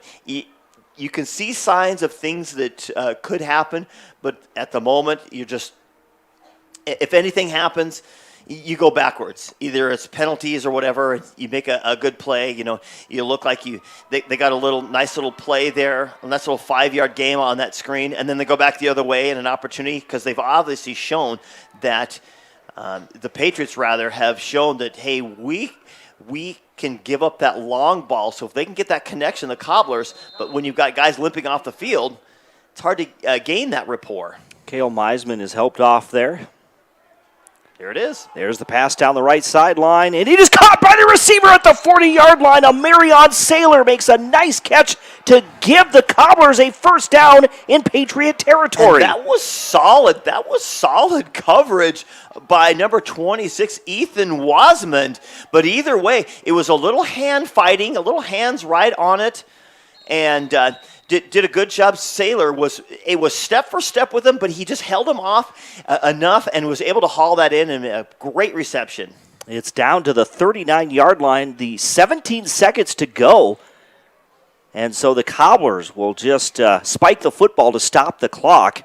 2nd and 10 now coming up from the Patriot 39-yard line. Again, Ryan Wetch. Sophomore quarterback will go from the shotgun, trips right, one receiver to the left. And again, they're doing bump and run coverage here. There's the pass, and it is incomplete. It was tipped, and I thought that maybe number 22, Jace Johnson, would maybe dive for the football. Right, yeah, and again, they're just trying to make something happen, but a little quick slant in. They got a bump and run coverage, man coverage by the Patriots, who've been doing that all afternoon. I'll bet Coach Fredenberg said, look, we're going to put the pressure on you guys. We think you guys are more athletic than their receiver, so we're going to make you go one-on-one, which they've been doing most of the day. And the Cobblers have kind of been up to that task. They have been in position to make lots of plays, just not able to be connected by the quarterback. Down to 13 seconds remaining here before halftime. Here's Wetch. There it He'll is. throw single coverage down the left side to Johnson, and it is incomplete, but a penalty marker comes in. We're going to get that looked like tremendous. It's obviously other side of the field, but that looked like some tremendous coverage. I don't know what the penalty is going to be on, but, man, it looked great. We'll try to turn up our Nat sound mic to get Scott Jacobs in here. It looked like the ball was a little actually underthrown as the receiver slowed down. The defender came up behind him underneath, but they're going to call it against the defense, and I know Coach Fredberg can't be happy with that one. Yep, so pass interference against Sioux Falls Lincoln. It kind of looked like he was in perfect, like rebounders, you put your butt in them and you get there and you seal them out for a rebound. That's really what it looked like from the angle that we had. Obviously, the official had a totally different angle, than what we had. But, we're on the same side as Fredenberg, so I know he's probably saying, he didn't freak out. I don't know what type of person he is, if he's a freak out type guy, yeller or whatever it is. Some football coaches are that way. But either way, they're lining up and ready for the next one. Trips left, one receiver to the right. Here's Wetch. He'll throw it to the end zone with 7 seconds remaining. Has the touchdown. It is caught by a Marion Saylor. A 24-yard touchdown strike for the Cobblers. And again, a great adjustment by Saylor. The Wetch just throws that ball up in the air. He said it's a 50-50 ball. You got one-on-one coverage. It's been happening all day. He underthrows it slightly. So Saylor goes with the defender, which I think that was Wasman again. Goes right with him, and then at the last minute makes that adjustment, that back shoulder adjustment, and it comes up with the score. Nice catch by Saylor that time. We got the extra point was blocked.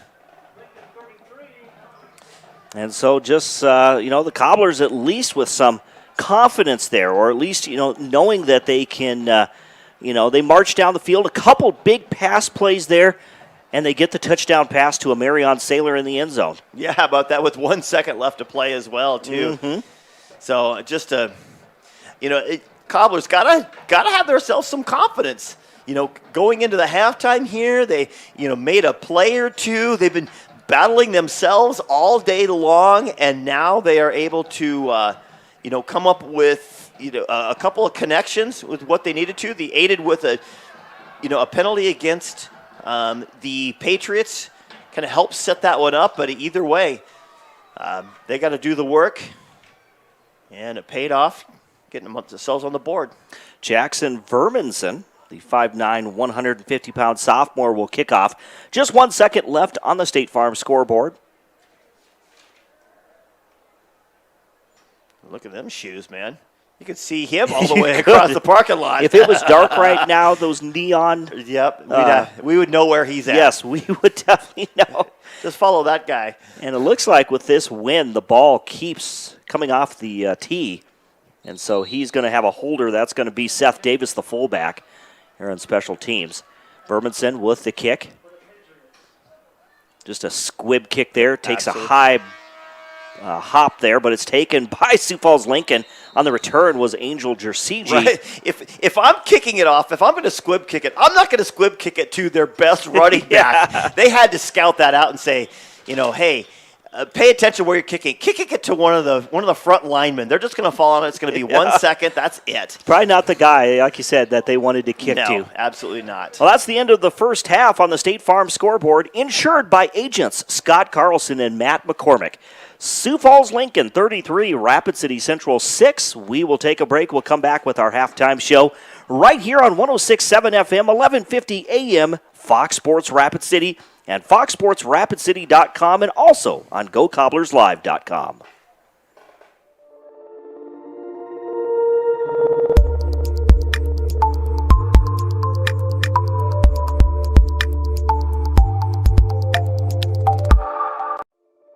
Family is the fabric of who we are, the generations that came before us, and the ones that will carry on after.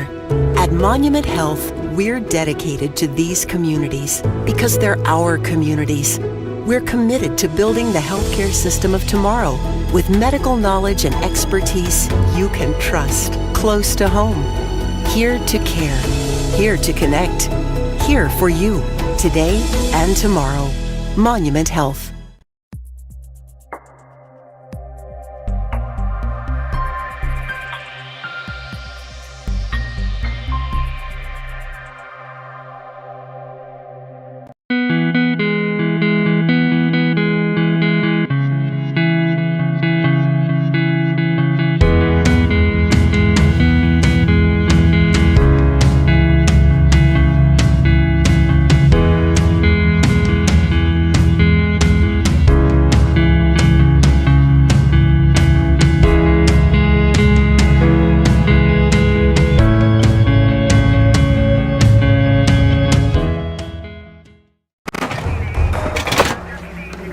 Everyone says they want to change the world. PTA 25 minutes. But not everyone will.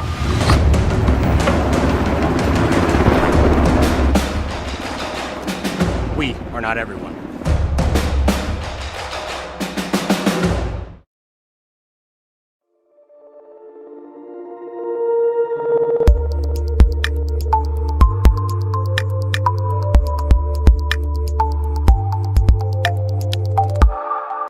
Family is the fabric of who we are, the generations that came before us, and the ones that will carry on after.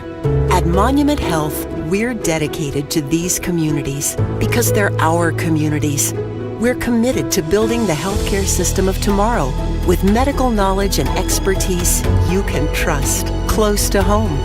Here to care, here to connect, here for you, today and tomorrow. Monument Health.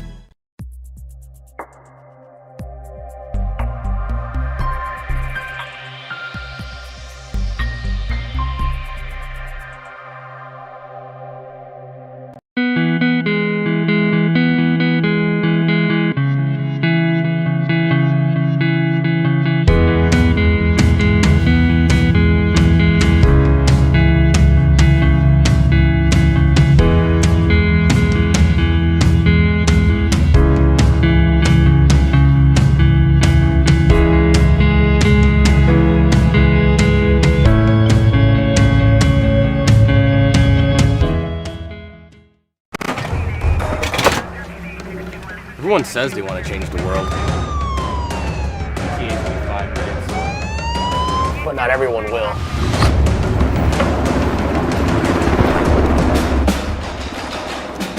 We are not everyone.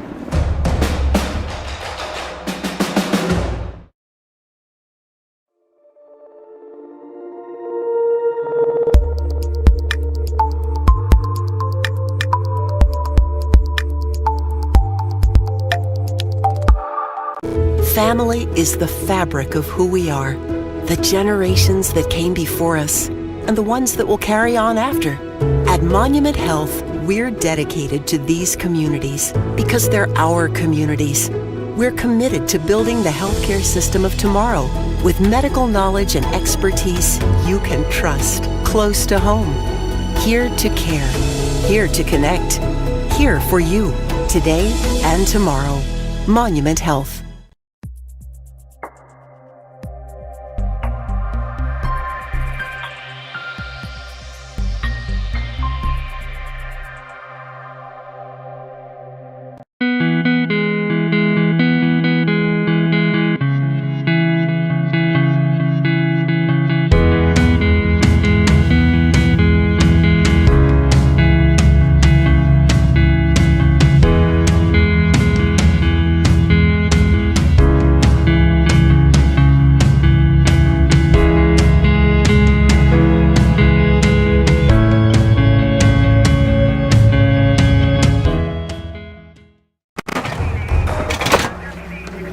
Everyone says they want to change the world. But not everyone will.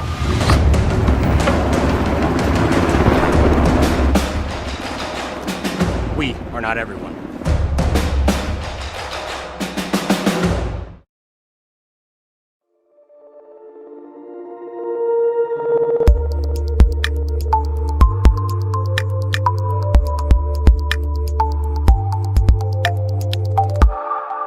Family is the fabric of who we are, the generations that came before us, and the ones that will carry on after. At Monument Health, we're dedicated to these communities because they're our communities. We're committed to building the healthcare system of tomorrow with medical knowledge and expertise you can trust, close to home. Here to care, here to connect, here for you, today and tomorrow. Monument Health.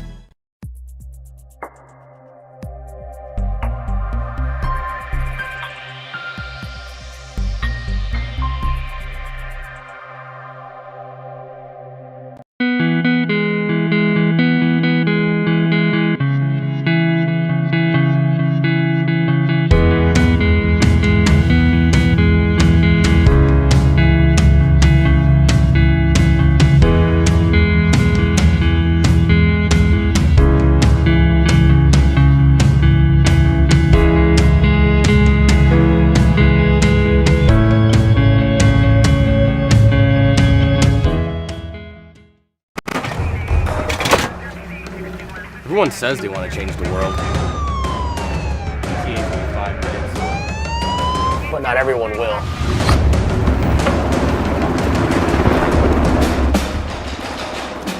We are not everyone.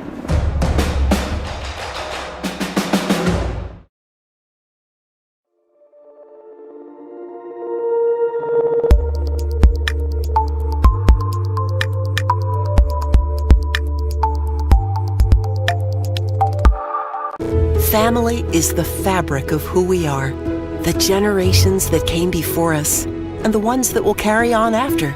At Monument Health, we're dedicated to these communities because they're our communities. We're committed to building the healthcare system of tomorrow with medical knowledge and expertise you can trust, close to home. Here to care, here to connect, here for you, today and tomorrow. Monument Health.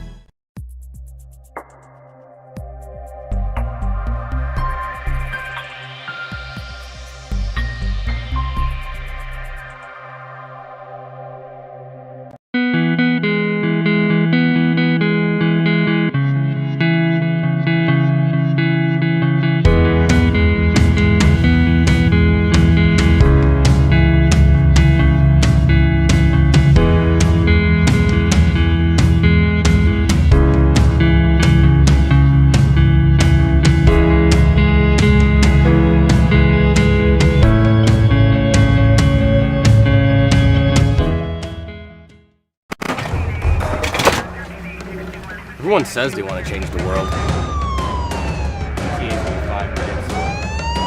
But not everyone will.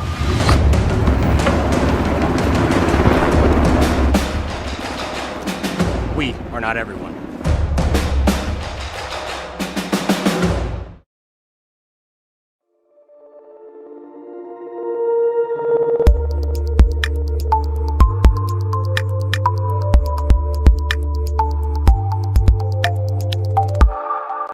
Family is the fabric of who we are, the generations that came before us, and the ones that will carry on after. At Monument Health, we're dedicated to these communities because they're our communities. We're committed to building the healthcare system of tomorrow with medical knowledge and expertise you can trust, close to home.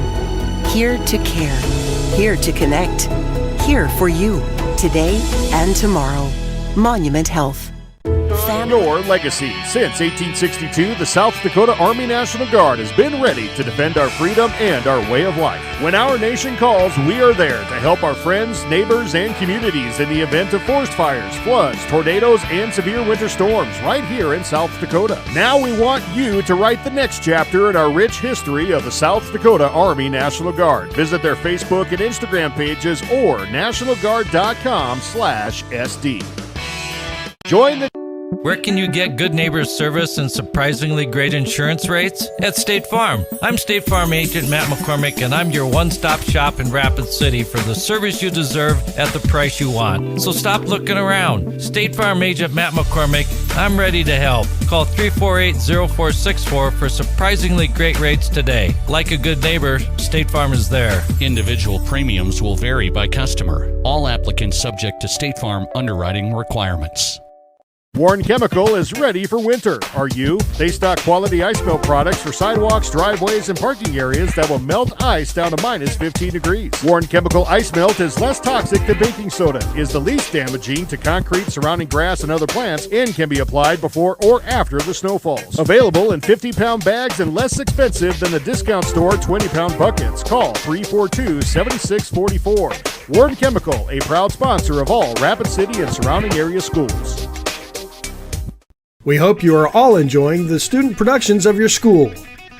Tonight's event and every event produced by your school during the school year are created, filmed, and produced by the students you love to follow and support.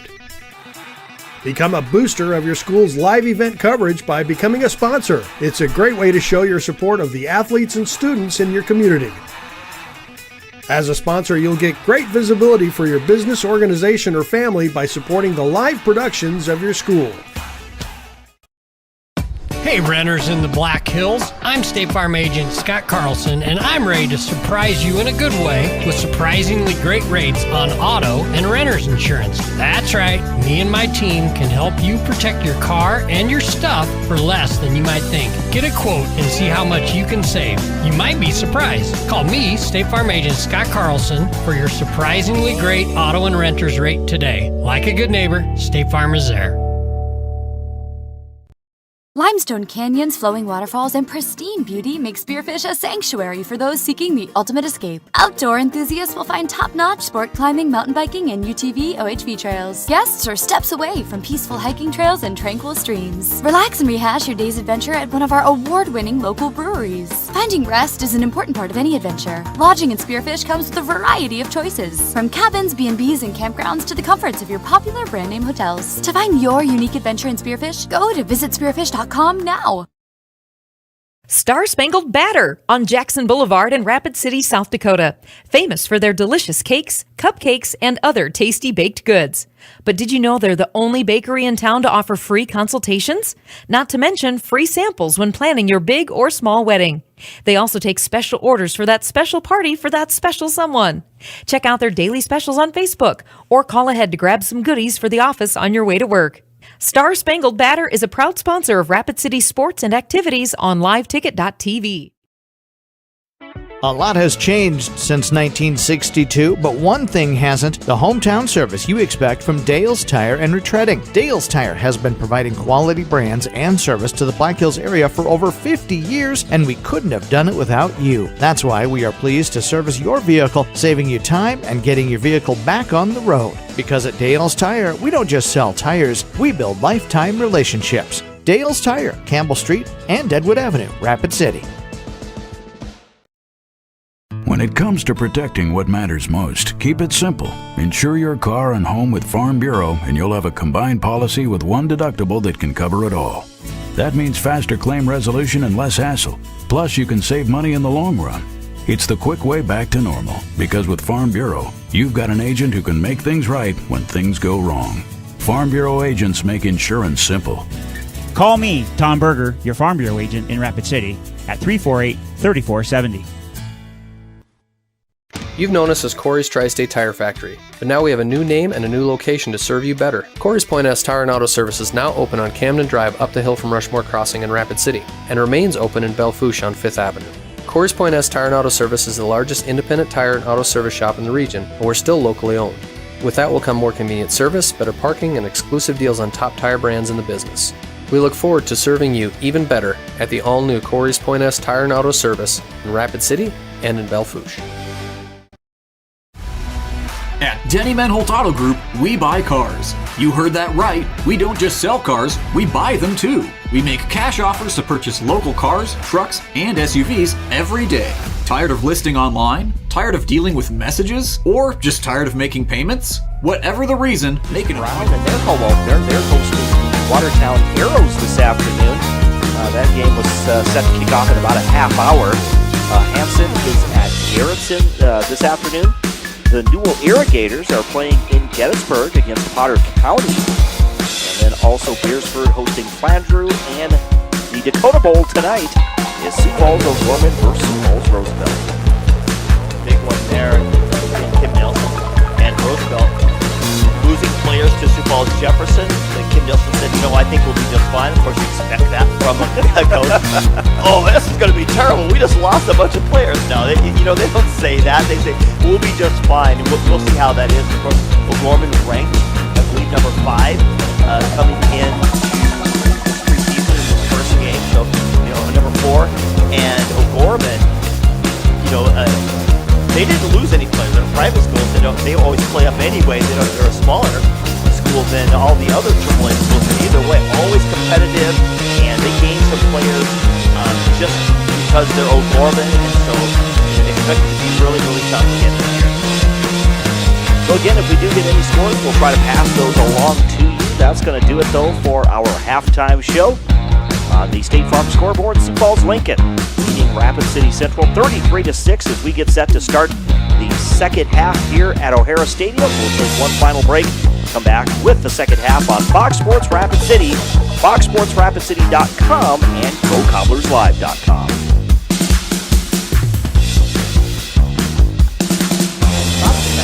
Run out the full time, but are they going to stand out there for a minute and wait? Hey, Matt, could you just do 1 minute, if that's okay?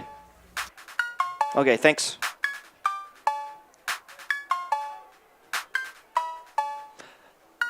They're about ready to go. They have to set the clock, though, don't they? Right.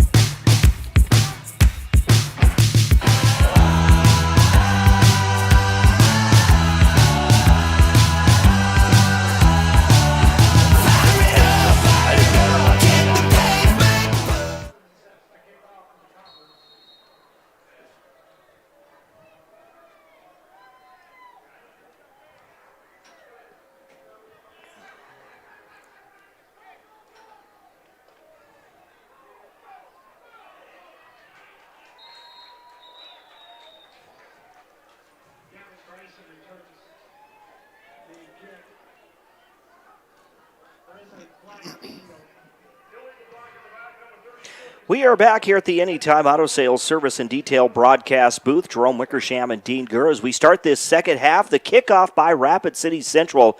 It was returned by the Patriots out to about the 35-yard line, but a penalty marker will move it back.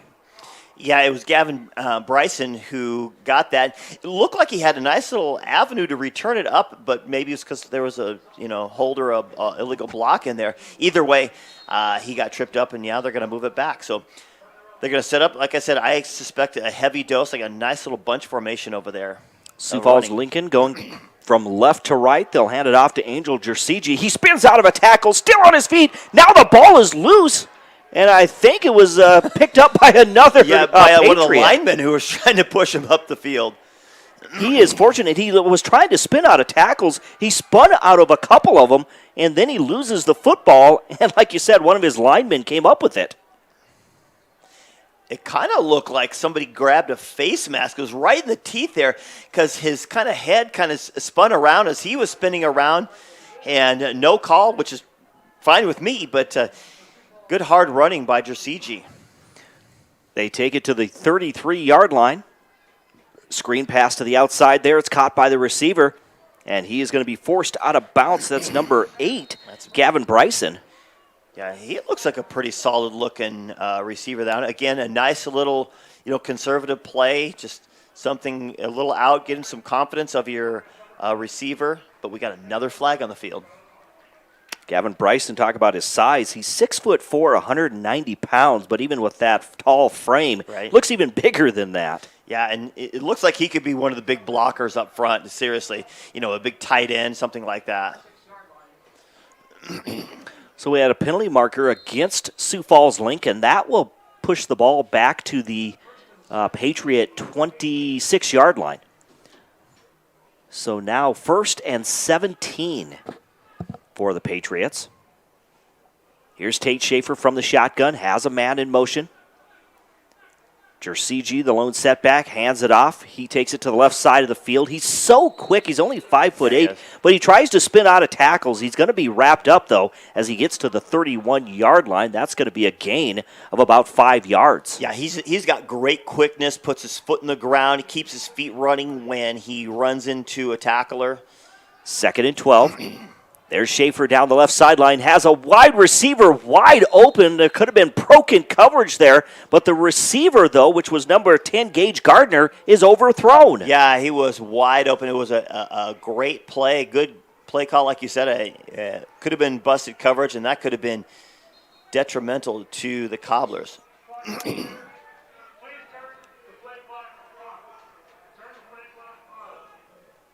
They're going to turn the play clock off. I don't know if it's not getting set properly and they don't like it.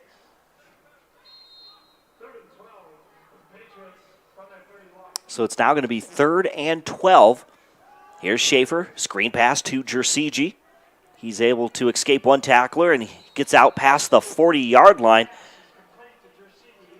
But they're going to mark him back at about the 40-yard line. I'm not sure if he's... Yeah, when he spun, he landed and then lunged forward. So I don't know if his knee was down or whatever, but 4th down coming up.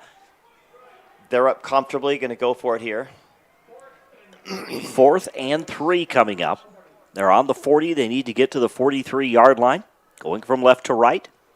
Patriots in their white uniforms with the red helmets. Cobblers in their full red uniforms with the red helmets. There's the snap. It's a high snap, picked up, though, by Schaefer, and then he slips and falls to the ground. I think he tried to turn and make his move, but instead he slips and falls to the ground. Now, do you think he slipped or that he got it and turned around and kind of saw what was coming and said, you know what, I'm just going to, instead of making a mistake, I'm just going to go to the ground? I think he kind of lost his footing a little bit. Right, but it kind of looked like it was such an easy slip.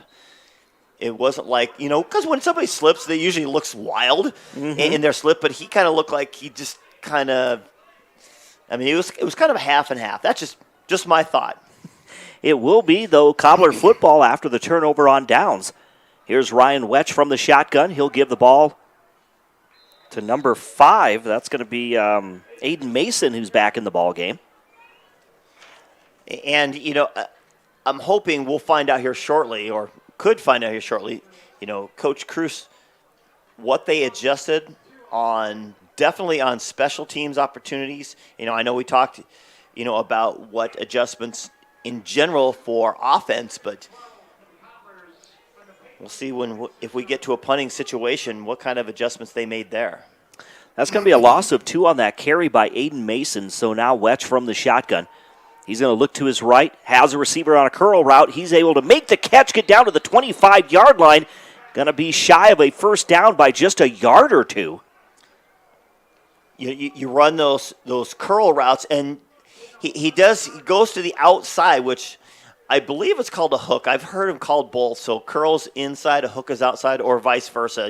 Different coaches call them different things. But, yeah, he was just right along the sideline. That's one of the soft areas in his zone. And, these guys have been running man all day, so it's kind of interesting to find him in that situation where he was, so open. Cale Meisman back in the ball game, lined up way to the right. There's the little pass. It's going to be to Mason, but Mason had nowhere to go there.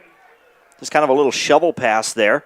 Yeah, I don't know if he's trying to read the end coming off him, but either way, the end was not fooled and was able to wrap Mason to the ground. So after a nice little gain, you're running into a fourth down. Of course, they're not going to punt in this situation. They're going to go for it here. But either way, just trying to make a play, you take one step forward and 2 steps back. You're just like, if it's not a poorly executed play, it's a penalty. So it was 4th and short, now 3rd and short. Now it's 4th and 7. 4th and 8, actually. Here's Wetch. He's going to throw it down the left sideline, intended for number 22, Jace Johnson, but thrown well above Johnson. Yeah, and he was guarded, really well. I don't know, what kind of. They were holding each other, but they were definitely battling there over on the sideline. Those two, Lincoln Keller was guarding him. So, yeah, you basically. The quarterback throws the ball, the guys are stopped, and he throws it over his head. So obviously there was the intention, the receiver was not where Wetch was hoping he was going to be. 7:44 remaining here in the third quarter on the State Farm scoreboard. Sioux Falls Lincoln leading Rapid City Central 33-6 is your score. Both teams turn the ball over on downs to start this second half. Here's Sioux Falls Lincoln, though, with the football. They'll give it to Angel Jersigi, and he is going to be thrown to the ground as he gets to the 35-yard line. Dawson Miller holding his ground at the tackle spot. I love the quickness of it getting back to the line. Hurry up offense there. Schaefer's hands the ball off to Jersigi. We're going to have a penalty marker in the backfield. And I'll tell you, David Miller came knifing through right away, and I think altered the route of Jersigi and forced him to maybe go a different direction. Got back, looks like, to about the original line of scrimmage, if not a little bit farther. We get a flag coming in, and we have a Cobbler down with a cramp. And I tell you what, those hurt. I've had a few of those in my life, and it's just you feel like you can't do anything. You feel like your muscles just falling off your bones, and just it hurts, and you're just like, you can see him just kind of wallowing there, and trainer stretching him out, and holding penalty. Was it a holding penalty? I believe a holding penalty. It was quick. Literally the play snapped, and they took off, and you got to give at least a chance to hold him in order to get a holding penalty. But either way, they back it up, and the Lincoln Patriots are kind of struggling a little bit here to start off. Jersigi doing his best to try to make things happen. But, again, kudos to the defensive line of both of these squads today. We said it earlier in the game, and we're going to continue to say it because the lines are continuing to be in the backfield disrupting plays. Both of them on both sides of the ball. I know it's 33-6, and if you just tuned in or you look up the score on the line, you're like, oh my gosh, Lincoln is just rerouting them, and just it's really not. There's always a story inside the numbers, always a story. And one of them is the high effectiveness of the defensive lines. There's lots and lots of mistakes, especially on the Cobbler side, where mental for penalties or just routes not being where they need to be, or quarterbacks not being able to make passes. So that's the disparity of the score right now. But hats off to their lines. Their lines are playing. The defensive lines are playing very solid. 2nd and 19 now for Sioux Falls Lincoln. There's the pass on the little curl route there, caught by the receiver. That's Gage Gardner on that far sideline, just shy of the 30-yard line. He gets up slow now. They'll mark it at the 29-yard line. We're now looking at about 3rd and 12 coming up. Just a nice little comeback route. You take off. The defender is afraid to get beat deep, so he backpedals, and then you put your foot in the ground, and nice little comeback route right to the quarterback. 3rd and 13, in fact. There's Schaefer. He'll air it out, and he has a receiver. He makes the catch at the 30, the 20, the 10. Touchdown for number 8, Gavin Bryson. I don't know if it was intentional, but there are 2 receivers in the area, but either way, finally getting a step, Gavin Bryson, and the fact that he's got some size to him is really, really nice. 6'4", like you said, he weighs 190. He gets down the field pretty good for a guy that weighs 190. That was a 71-yard touchdown reception by Gavin Bryson to give Sioux Falls Lincoln the lead 39-6, awaiting the extra point. Both of those receivers had a step on the defender. There's the snap, the hold, the kick is through the uprights. On the State Farm scoreboard, insured by agents Scott Carlson and Matt McCormick, Sioux Falls Lincoln with the lead over Rapid City Central, 40-6, with 6:39 to go here in quarter number 3.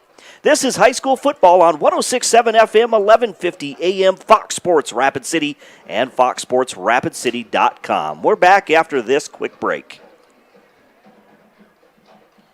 We are 1 point shy of a mercy rule. Oh, yeah, because it's 35, right? Yeah. Boy, that sophomore just aired it out there. Yeah, he What's did. that? 40-6. Their first big throw downfield. Hey, show Dean your finger. He's a doctor, works in the medical field. You, well, you jammed it. He heard it in PE class. Like what happened? What was the nature of the injury? How did you? Oh, we're going back. You have to tell him in a moment. Yeah.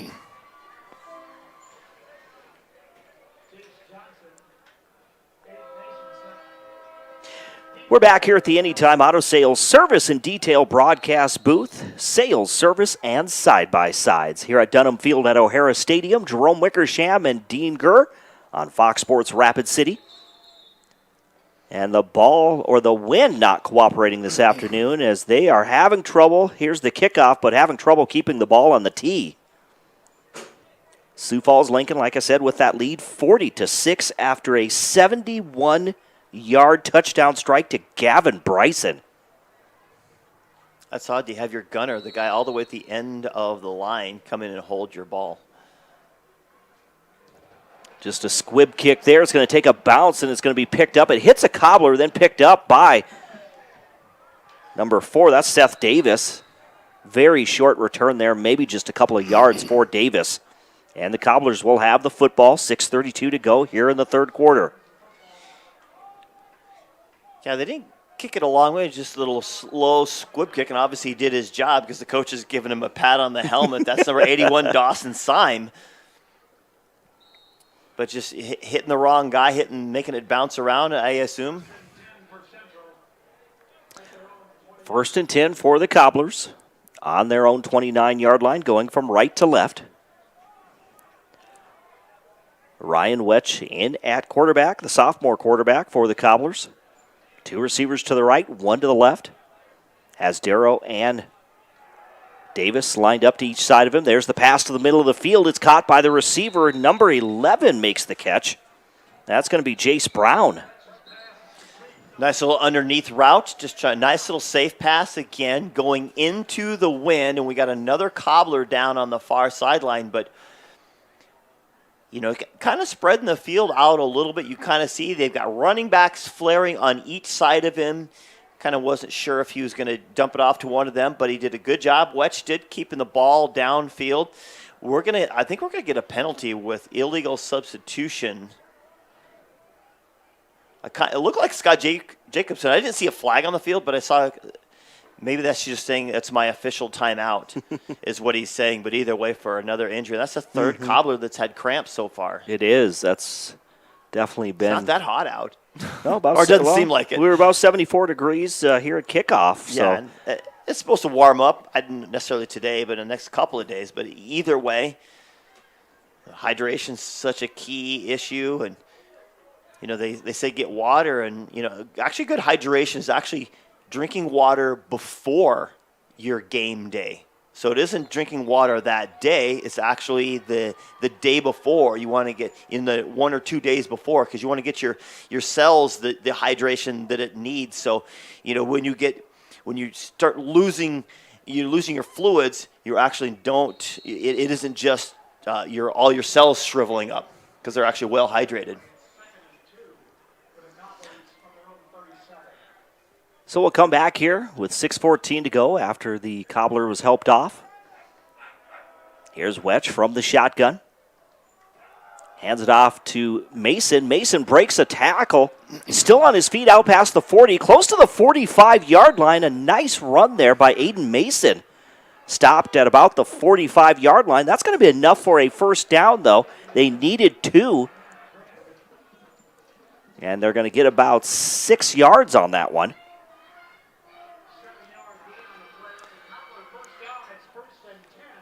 Clock is running, 5:50 to go here in the third quarter. It's 1st and 10 for the Cobblers, going from right to left. They're going into the wind here at O'Hara Stadium. That little misdirection again. The ball is loose. It's going to be a pile. We'll see who jumps on it, but I think the Cobblers got it back. I think they did. It was funny. It was right at the foot of a Patriot. He was standing there, ball rolled right at his feet. Are they pointing the other direction? He had his hand up. It looked like he was pointing the other direction, but they're going to say the Cobblers keep it. I think it was Seth Davis. He retains position. And boy, interesting. It looked like he had an open hole, and then all of a sudden the ball is on the ground. And so a 3-yard carry or gain that time for the Cobblers. Just under 5 minutes to play. Wetch again will go from the shotgun. 2 receivers to the right. Actually, just 1 receiver. They'll hand it off to Mason. Mason gets around the tackle, but he's going to be tripped up as he tries to make his move. He's going to be stopped after a gain of maybe 1 or 2. Yeah, I just couldn't quite get around the corner. Coming up looks like Taven Clapper coming up on, I don't know if he's a linebacker or a safety, but either way, coming up, hold the end, and you teach your outside contain guys to try to bring it back inside, and looked like he was like a step away from getting to the outside, but unfortunately couldn't get there. Clapper trips him up. So now we're looking at 3rd and 6 for Rapid City Central. There's the snap.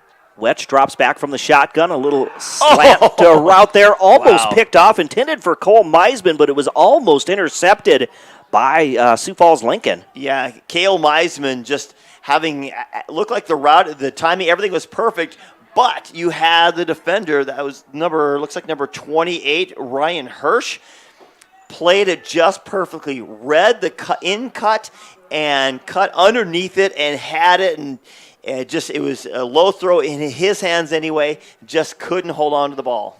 Zach Soderlund is in to punt on this 4th and 6 now for Rapid City Central, and we'll get a penalty marker.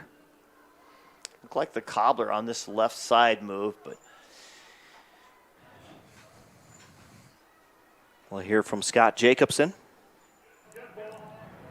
Oh, the defender jumped in there that time. So, encroachment against or for Sioux Falls Lincoln there. So a 5-yard penalty.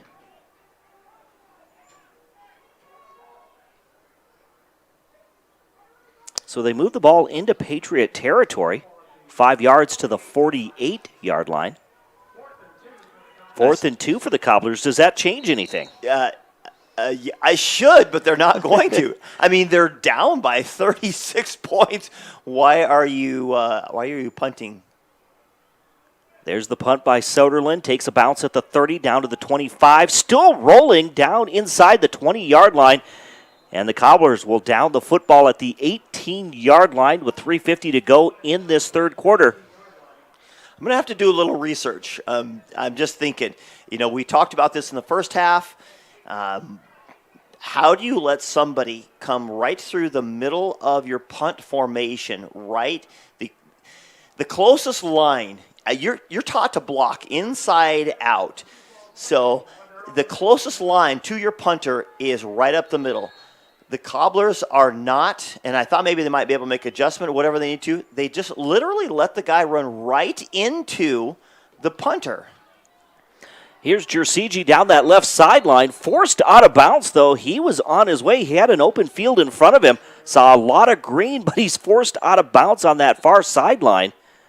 And this time we have a Patriot down. That is number 7, who's come in to play quarterback for them, and Trenton Peterson. We saw him earlier in the half get a couple of reps in. He was battling with Tate Schaefer for the quarterback position, and it was kind of up in the air until kind of the end when Schaefer won it out. But I know Coach Fredenberg, when I talked to him this afternoon, he said that he was going to get a few reps in there at quarterback, and that's what he's doing. So here comes Trenton Peterson. He'll lead the Patriots up to the line of scrimmage. Coach, you got to be able to have a backup quarterback that's capable should your starter go down. From the shotgun, there's the snap. Hands it off to Angel Jersey. Finds a hole through that gap on the right side. Gets out close to the 45-yard line for a gain of almost 6 yards. We'll call it 5 yards. So we're looking at 2nd and 5 coming up now for the Patriots. It was a great job that time. It's just an outside zone run. Cody Eggers, the right guard, and Adam Barron's the right tackle.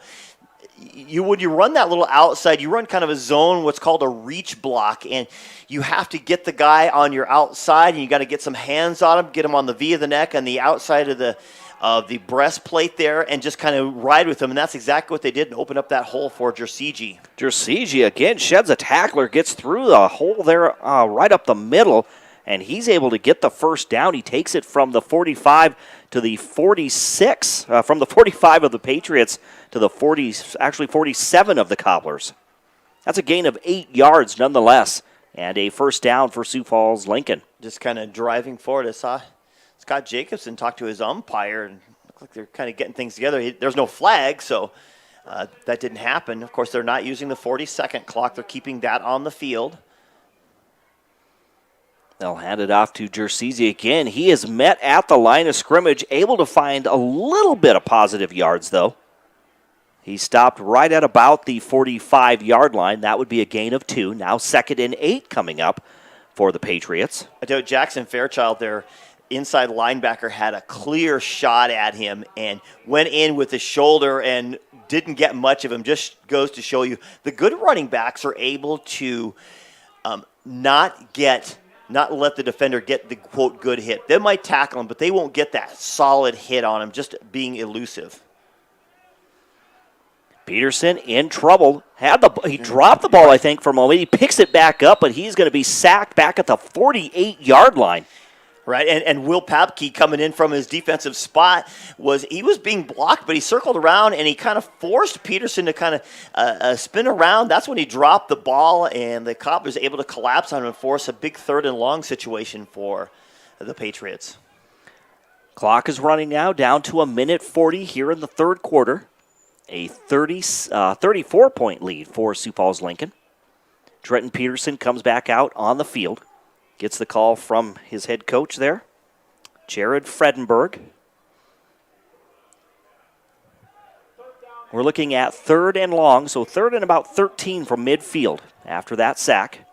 Peterson from the shotgun on the quarterback keeper, goes right up the middle of the field, follows his blocker, gets inside the 40-yard line. Nice run there. He had a hole, and it was a nice running opportunity there for Peterson. Short by what? Maybe 2-3 yards? Yeah, I would have said 2, but, the where they marked it is a solid 3. They mark it just shy of the 39-yard line of the Cobblers, and I think they need to get to the 36 for a first down. So we will call it 4th and 3 coming up. Great play call, spread formation, get everybody out of the middle of the field. Here's Peterson from the shotgun.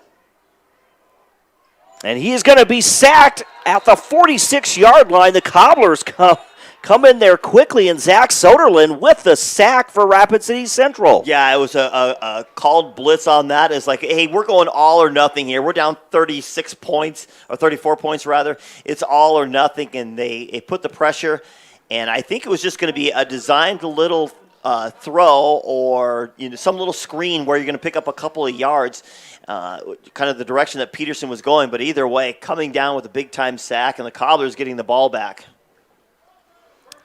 So on fourth down, it's a turnover. Here come the Cobblers now with the football. They have 34 seconds to work with. And down by 34. And down by 34 here in the third quarter. Ryan Wetch still in there at quarterback. He'll drop back. Has some time. Now flushed out of the pocket. He'll tuck it in. He's at the 45, close to midfield. In fact, right at the 50-yard line. That's going to be a gain of 4 yards for Ryan Wetch.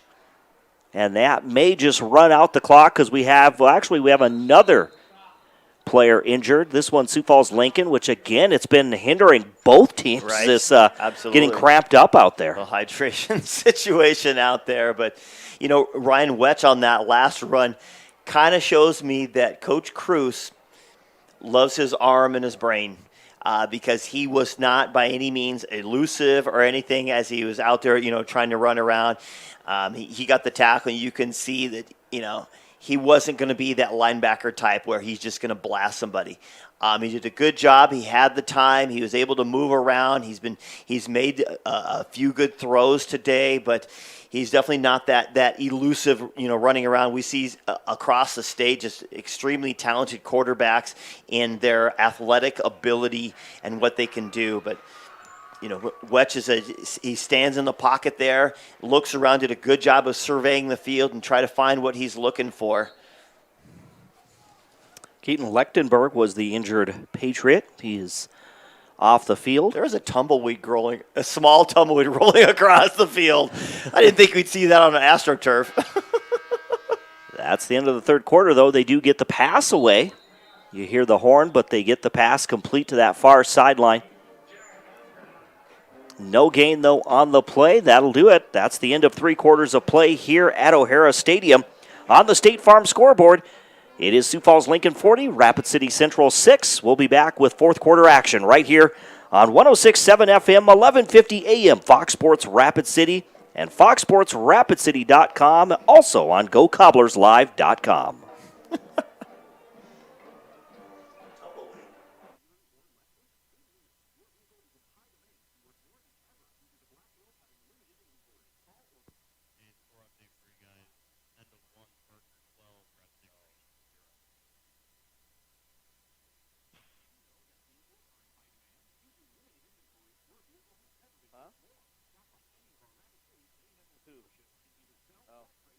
I wasn't sure, though, if Live Ticket kept us live like that. I don't know how that works. Yeah.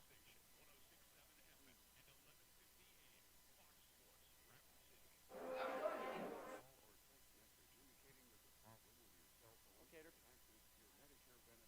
Do you have my credit card? Okay.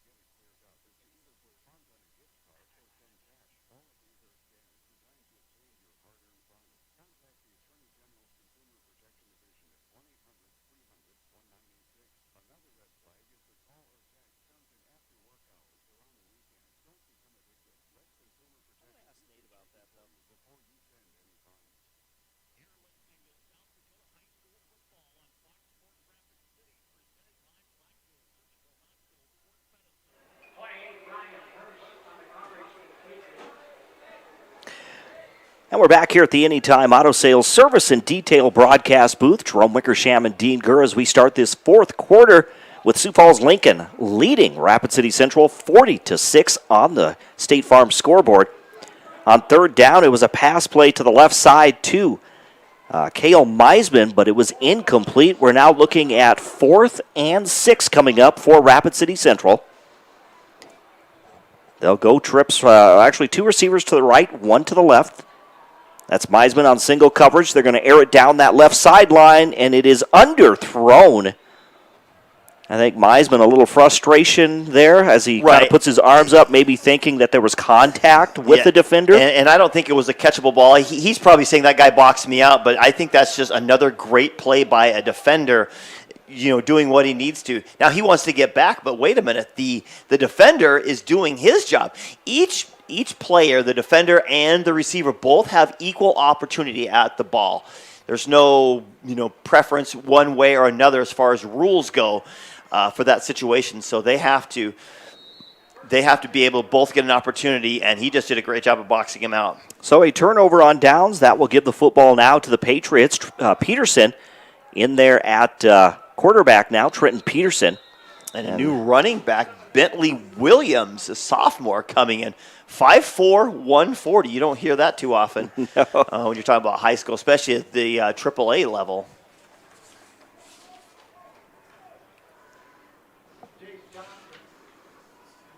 So that was a gain of about 4 yards, 2nd and 6 now for Sioux Falls Lincoln. Here's Peterson.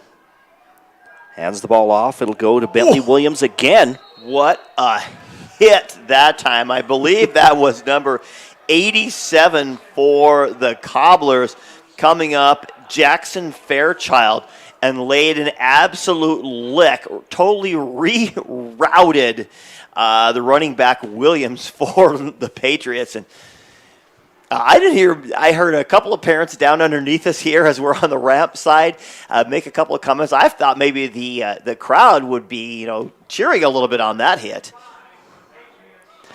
Just a gain of about 1. So 3rd and 5 coming up for Sioux Falls Lincoln. They'll go trips, actually just 2 receivers to the left. They hand the ball off to Williams. Williams gets to the outside. He's at the 40, the 35, and spins out of a tackle, but forced out of bounds. And we'll see a couple of penalty markers come in there. Yeah, it looked like you could see his head kind of spin as he made that run, kind of the last minute as they tried to make a tackle on. So we're going to get a 15-yard face mask penalty on that one. But either way, how about the hole? How about his bursting ability to get through that hole and run to the left side there? A great job that time. Great job by the line creating that opportunity. So when you've got linebackers pursuing down there, they can get there quickly. But he's able to get through, get plenty of yards on that one. Is it another 15 added on? So the ball was at the 35-yard line of the Cobblers. They will march it off. It'll go to the 25-yard line. Or, I'm sorry, the 20-yard line. 15. Getting my math correct here. Yeah. It's really easy when they have, those little numbers they have on the field. Makes it a lot easier. Dean. Oh, giving me a bad time. It is. I deserve it. It is. 1st and 10 for the Patriots. As they get to the red zone there, they hand the ball off to Williams. Williams, again, a small back, but boy. He's carrying tacklers. How about that? He has had two defenders wrap him up there. Soderlund was one of them. And he did not give up, kept those legs churning. He got another yard or two just by keeping those driving legs. And I'll tell you, that is not an easy thing by any means. You just don't walk up and go, okay, make sure you keep your legs running. You have to go through practice after practice out and mentally practice keeping those legs churning once you get hit. To the outside now. Yeah, that's a jet sweep that time to number 2, Sam Heyer. Mm-hmm. He's just a slot guy, and they just did the jet run, little off tackle, jet sweep to the right side, and they haven't ran that all day, and here they pull that one out. Heyer now comes to the sidelines. Again, it's 1st and goal for for Sioux Falls Lincoln, on the Rapid City 9-yard line. Trenton Peterson leading this drive is Tate Schaefer. Perhaps, or probably done for the night, and now we'll get a penalty as the whistles are blown. Looks like the Cobblers jumped off sides. I know you were talking about how you love fall, so you're getting plenty of your fall colors here with the yellow being on the field. Yeah, absolutely. Oh, I love fall too. That's a great time. I just don't like summer to end. That's the kind of the catch-22 part of it. 5-yard penalty. It'll put it inside the 5-yard line now.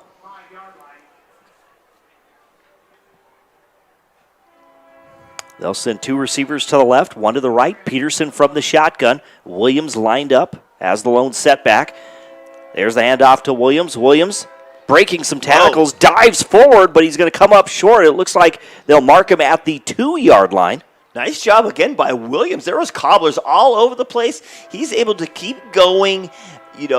Instead of stopping, you see guys in front of you, and your young backs, they see that, and they see somebody, so they kind of stop their feet and try to change directions. He didn't. He kept moving. He was elusive, got through the line, and got good positive yards on that. Second and goal from the 2. It's going to be Peterson, and he's going to get in untouched. He ran into a wall, but the wall was 2 yards into the end zone. So Peterson takes it in for 2 yards out. That puts Sioux Falls Lincoln up 46-6 with 8:05 to go here in the fourth quarter. Here comes the extra point attempt by Sioux Falls Lincoln. They are not in the top 5 in the rankings, but Sioux Falls Lincoln did receive 6 votes, them and Washington. We'll go through that top 5 in just a moment. There's the snap, the hold, the kick is up, and it is good. Again on the State Farm scoreboard, insured by agent Scott Carlson and Matt McCormick.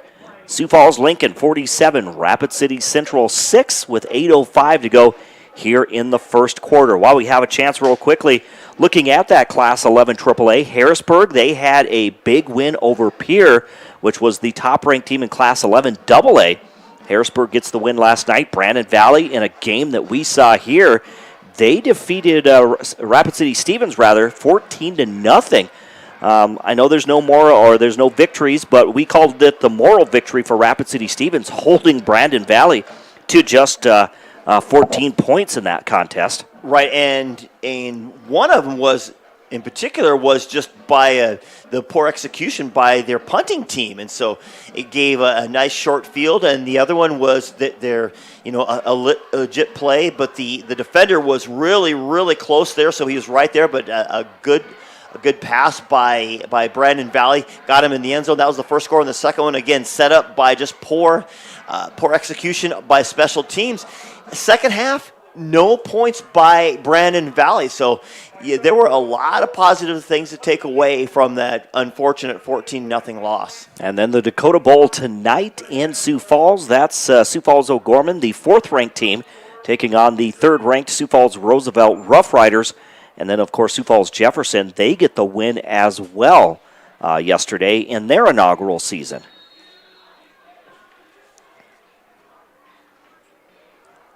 Yeah, not quite the same as an expansion team. You think expansion team, but high school football is definitely different. There's the kickoff. It'll take a bounce at the 20-yard line and just jumped on by the Cobblers. Nobody knew where the ball was at. The closest guy was expecting it to be well behind him, but instead the wind knocked it down, and the returner, was behind him. Is like, hey, dude, look, the ball's on the ground. Fall on it. He finally falls on it, and just unfortunate for the Cobblers today. They just hurt themselves so much. We definitely see some things are workable, much like the Raiders last night. Workable things today. I liked the quarterback play of Ryan Wetch. And here's another handoff, and we got some backups in for the Cobblers as well. That was number 43 for the Cobblers coming in the running back position. And, of course, Wetch is going to stay in. He needs to get reps in, even on a 6 deficit. Gain of 3. We're looking at second, actually a gain of about 2. We'll call it 2nd and 8 coming up. Jerome debating with the PA I'm announcer. Debating. There's Wetch. He'll hand the ball off. Again, that goes to it's number 43. 43, 43. Sawyer Saucerman. Getting 5'8", 180-pound senior. Getting some reps there at running back. Get an opportunity. You never know when you're going to need somebody in that situation. I know they had their kind of trio of running backs. We didn't see much Darrow in the second half. I don't know if something happened to him or anything, but either way, we knew they were going to throw the ball a little bit more in the second half. And there's a reverse there. I'm not sure, was that Soderlin? Number 22 is, Jace Johnson. So Johnson tried to turn the corner. He does get enough yards out to the 35-yard line. That's going to be a gain of, looks like 9 yards. Yeah, and it looked like he got the run. He had an open opportunity, but, when the tackler came up, he kind of slowed down. I don't know if he's trying to go around him, but either way, was able to get the first down anyway, keep the ball rolling for the Cobblers as they try to, just get some reps, other players in, move the ball down the field a little bit. So 1st and 10 for Rapid City Central, going from left to right here in the fourth quarter, just 5.5 minutes remaining. I see a new receiver in the number 11 for the... There's a pass. We have a flag on the play, but it is caught by Jace Brown. Number 11 is Jace Brown. We're going to get another illegal illegal formation because Jace Brown came in. He was on the line with the receiver to his flank, to his left side. They were both on the line of scrimmage, so you're going to get, quote, an ineligible receiver downfield. Scott Jacobson and Lyle Tolsma talking it over. Yeah, illegal substitution, I believe, that's going to be the correct call.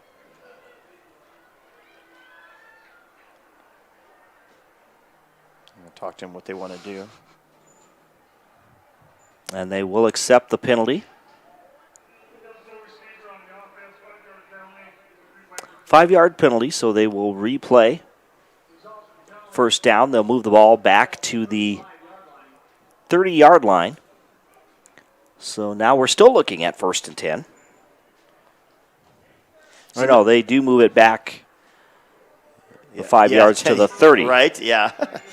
Into the right spot. But either way, it was all things are right, but then you get a substitution coming in, and day one, you got to start talking about rules and stuff. How do you line up? Where do you line up? 1st and 15, trips left. Wetch throws down the left sideline, and it is just out of the outstretched arms of number 5, Aiden Mason. He made a diving effort there, but could not come away with it.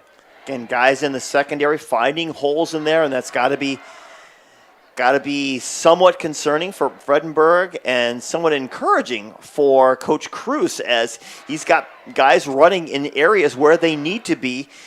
If he can just get Wetch on target to where he needs to deliver those. He's made some good throws today. I'm going to give that to him. Sophomore quarterback, first opportunity, varsity out here making plays. And so he's made some throws today, missed some throws. So if he can just correct a few of those, Cobblers would be looking a little bit better. Trips right. He gets the pass thrown to number 4. And we got a flag coming in late, and we're going to get some sort of unsportsman conduct on this one. Yep.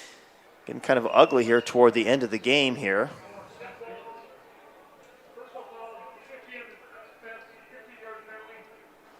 So the pass was to Seth Davis, but we had an unsportsmanlike conduct call against Rapid City Central with 2:33 to go here in this fourth quarter.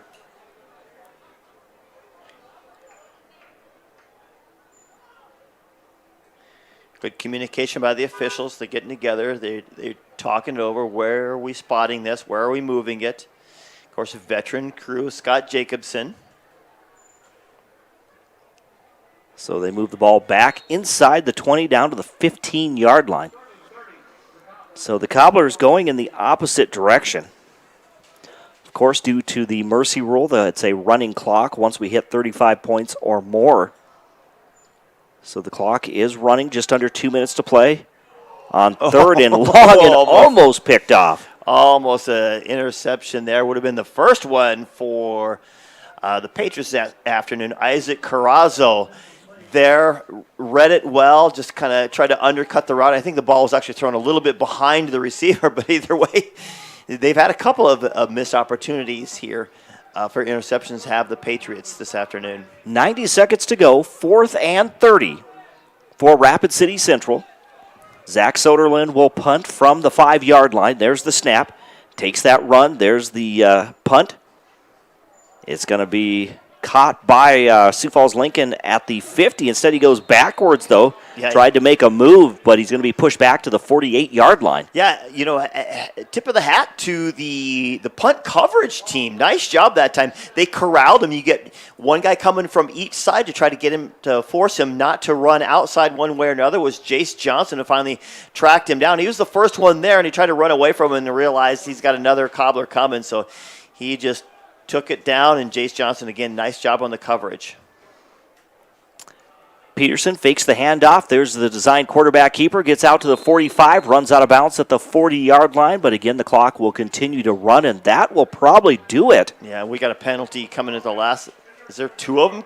Because there's one right on the O of the 50, and there's one on the sideline at the 47-yard line.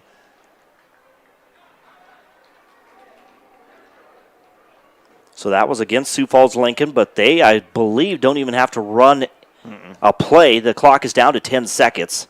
Yeah, why injure yourself? Possibility of an injury. And they're just going to fist bump and finish up this game. And that is going to do it. The final score on the State Farm scoreboard. It is Sioux Falls Lincoln 47, Rapid City Central 6. The Patriots start the season 1-0 for the Cobblers. Now they drop their home opener. They'll try to rebound next week. Their next game at Sioux Falls, Washington. We'll talk more about that coming up in our post-game show brought to you by Pioneer Bank and Trust. Again, that's coming up momentarily right here on 106.7 FM, 1150 AM, Fox Sports Rapid City and foxsportsrapidcity.com.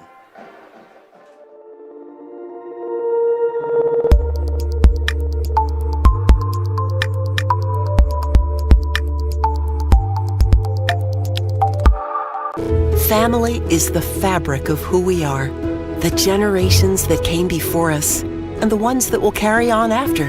At Monument Health, we're dedicated to these communities because they're our communities.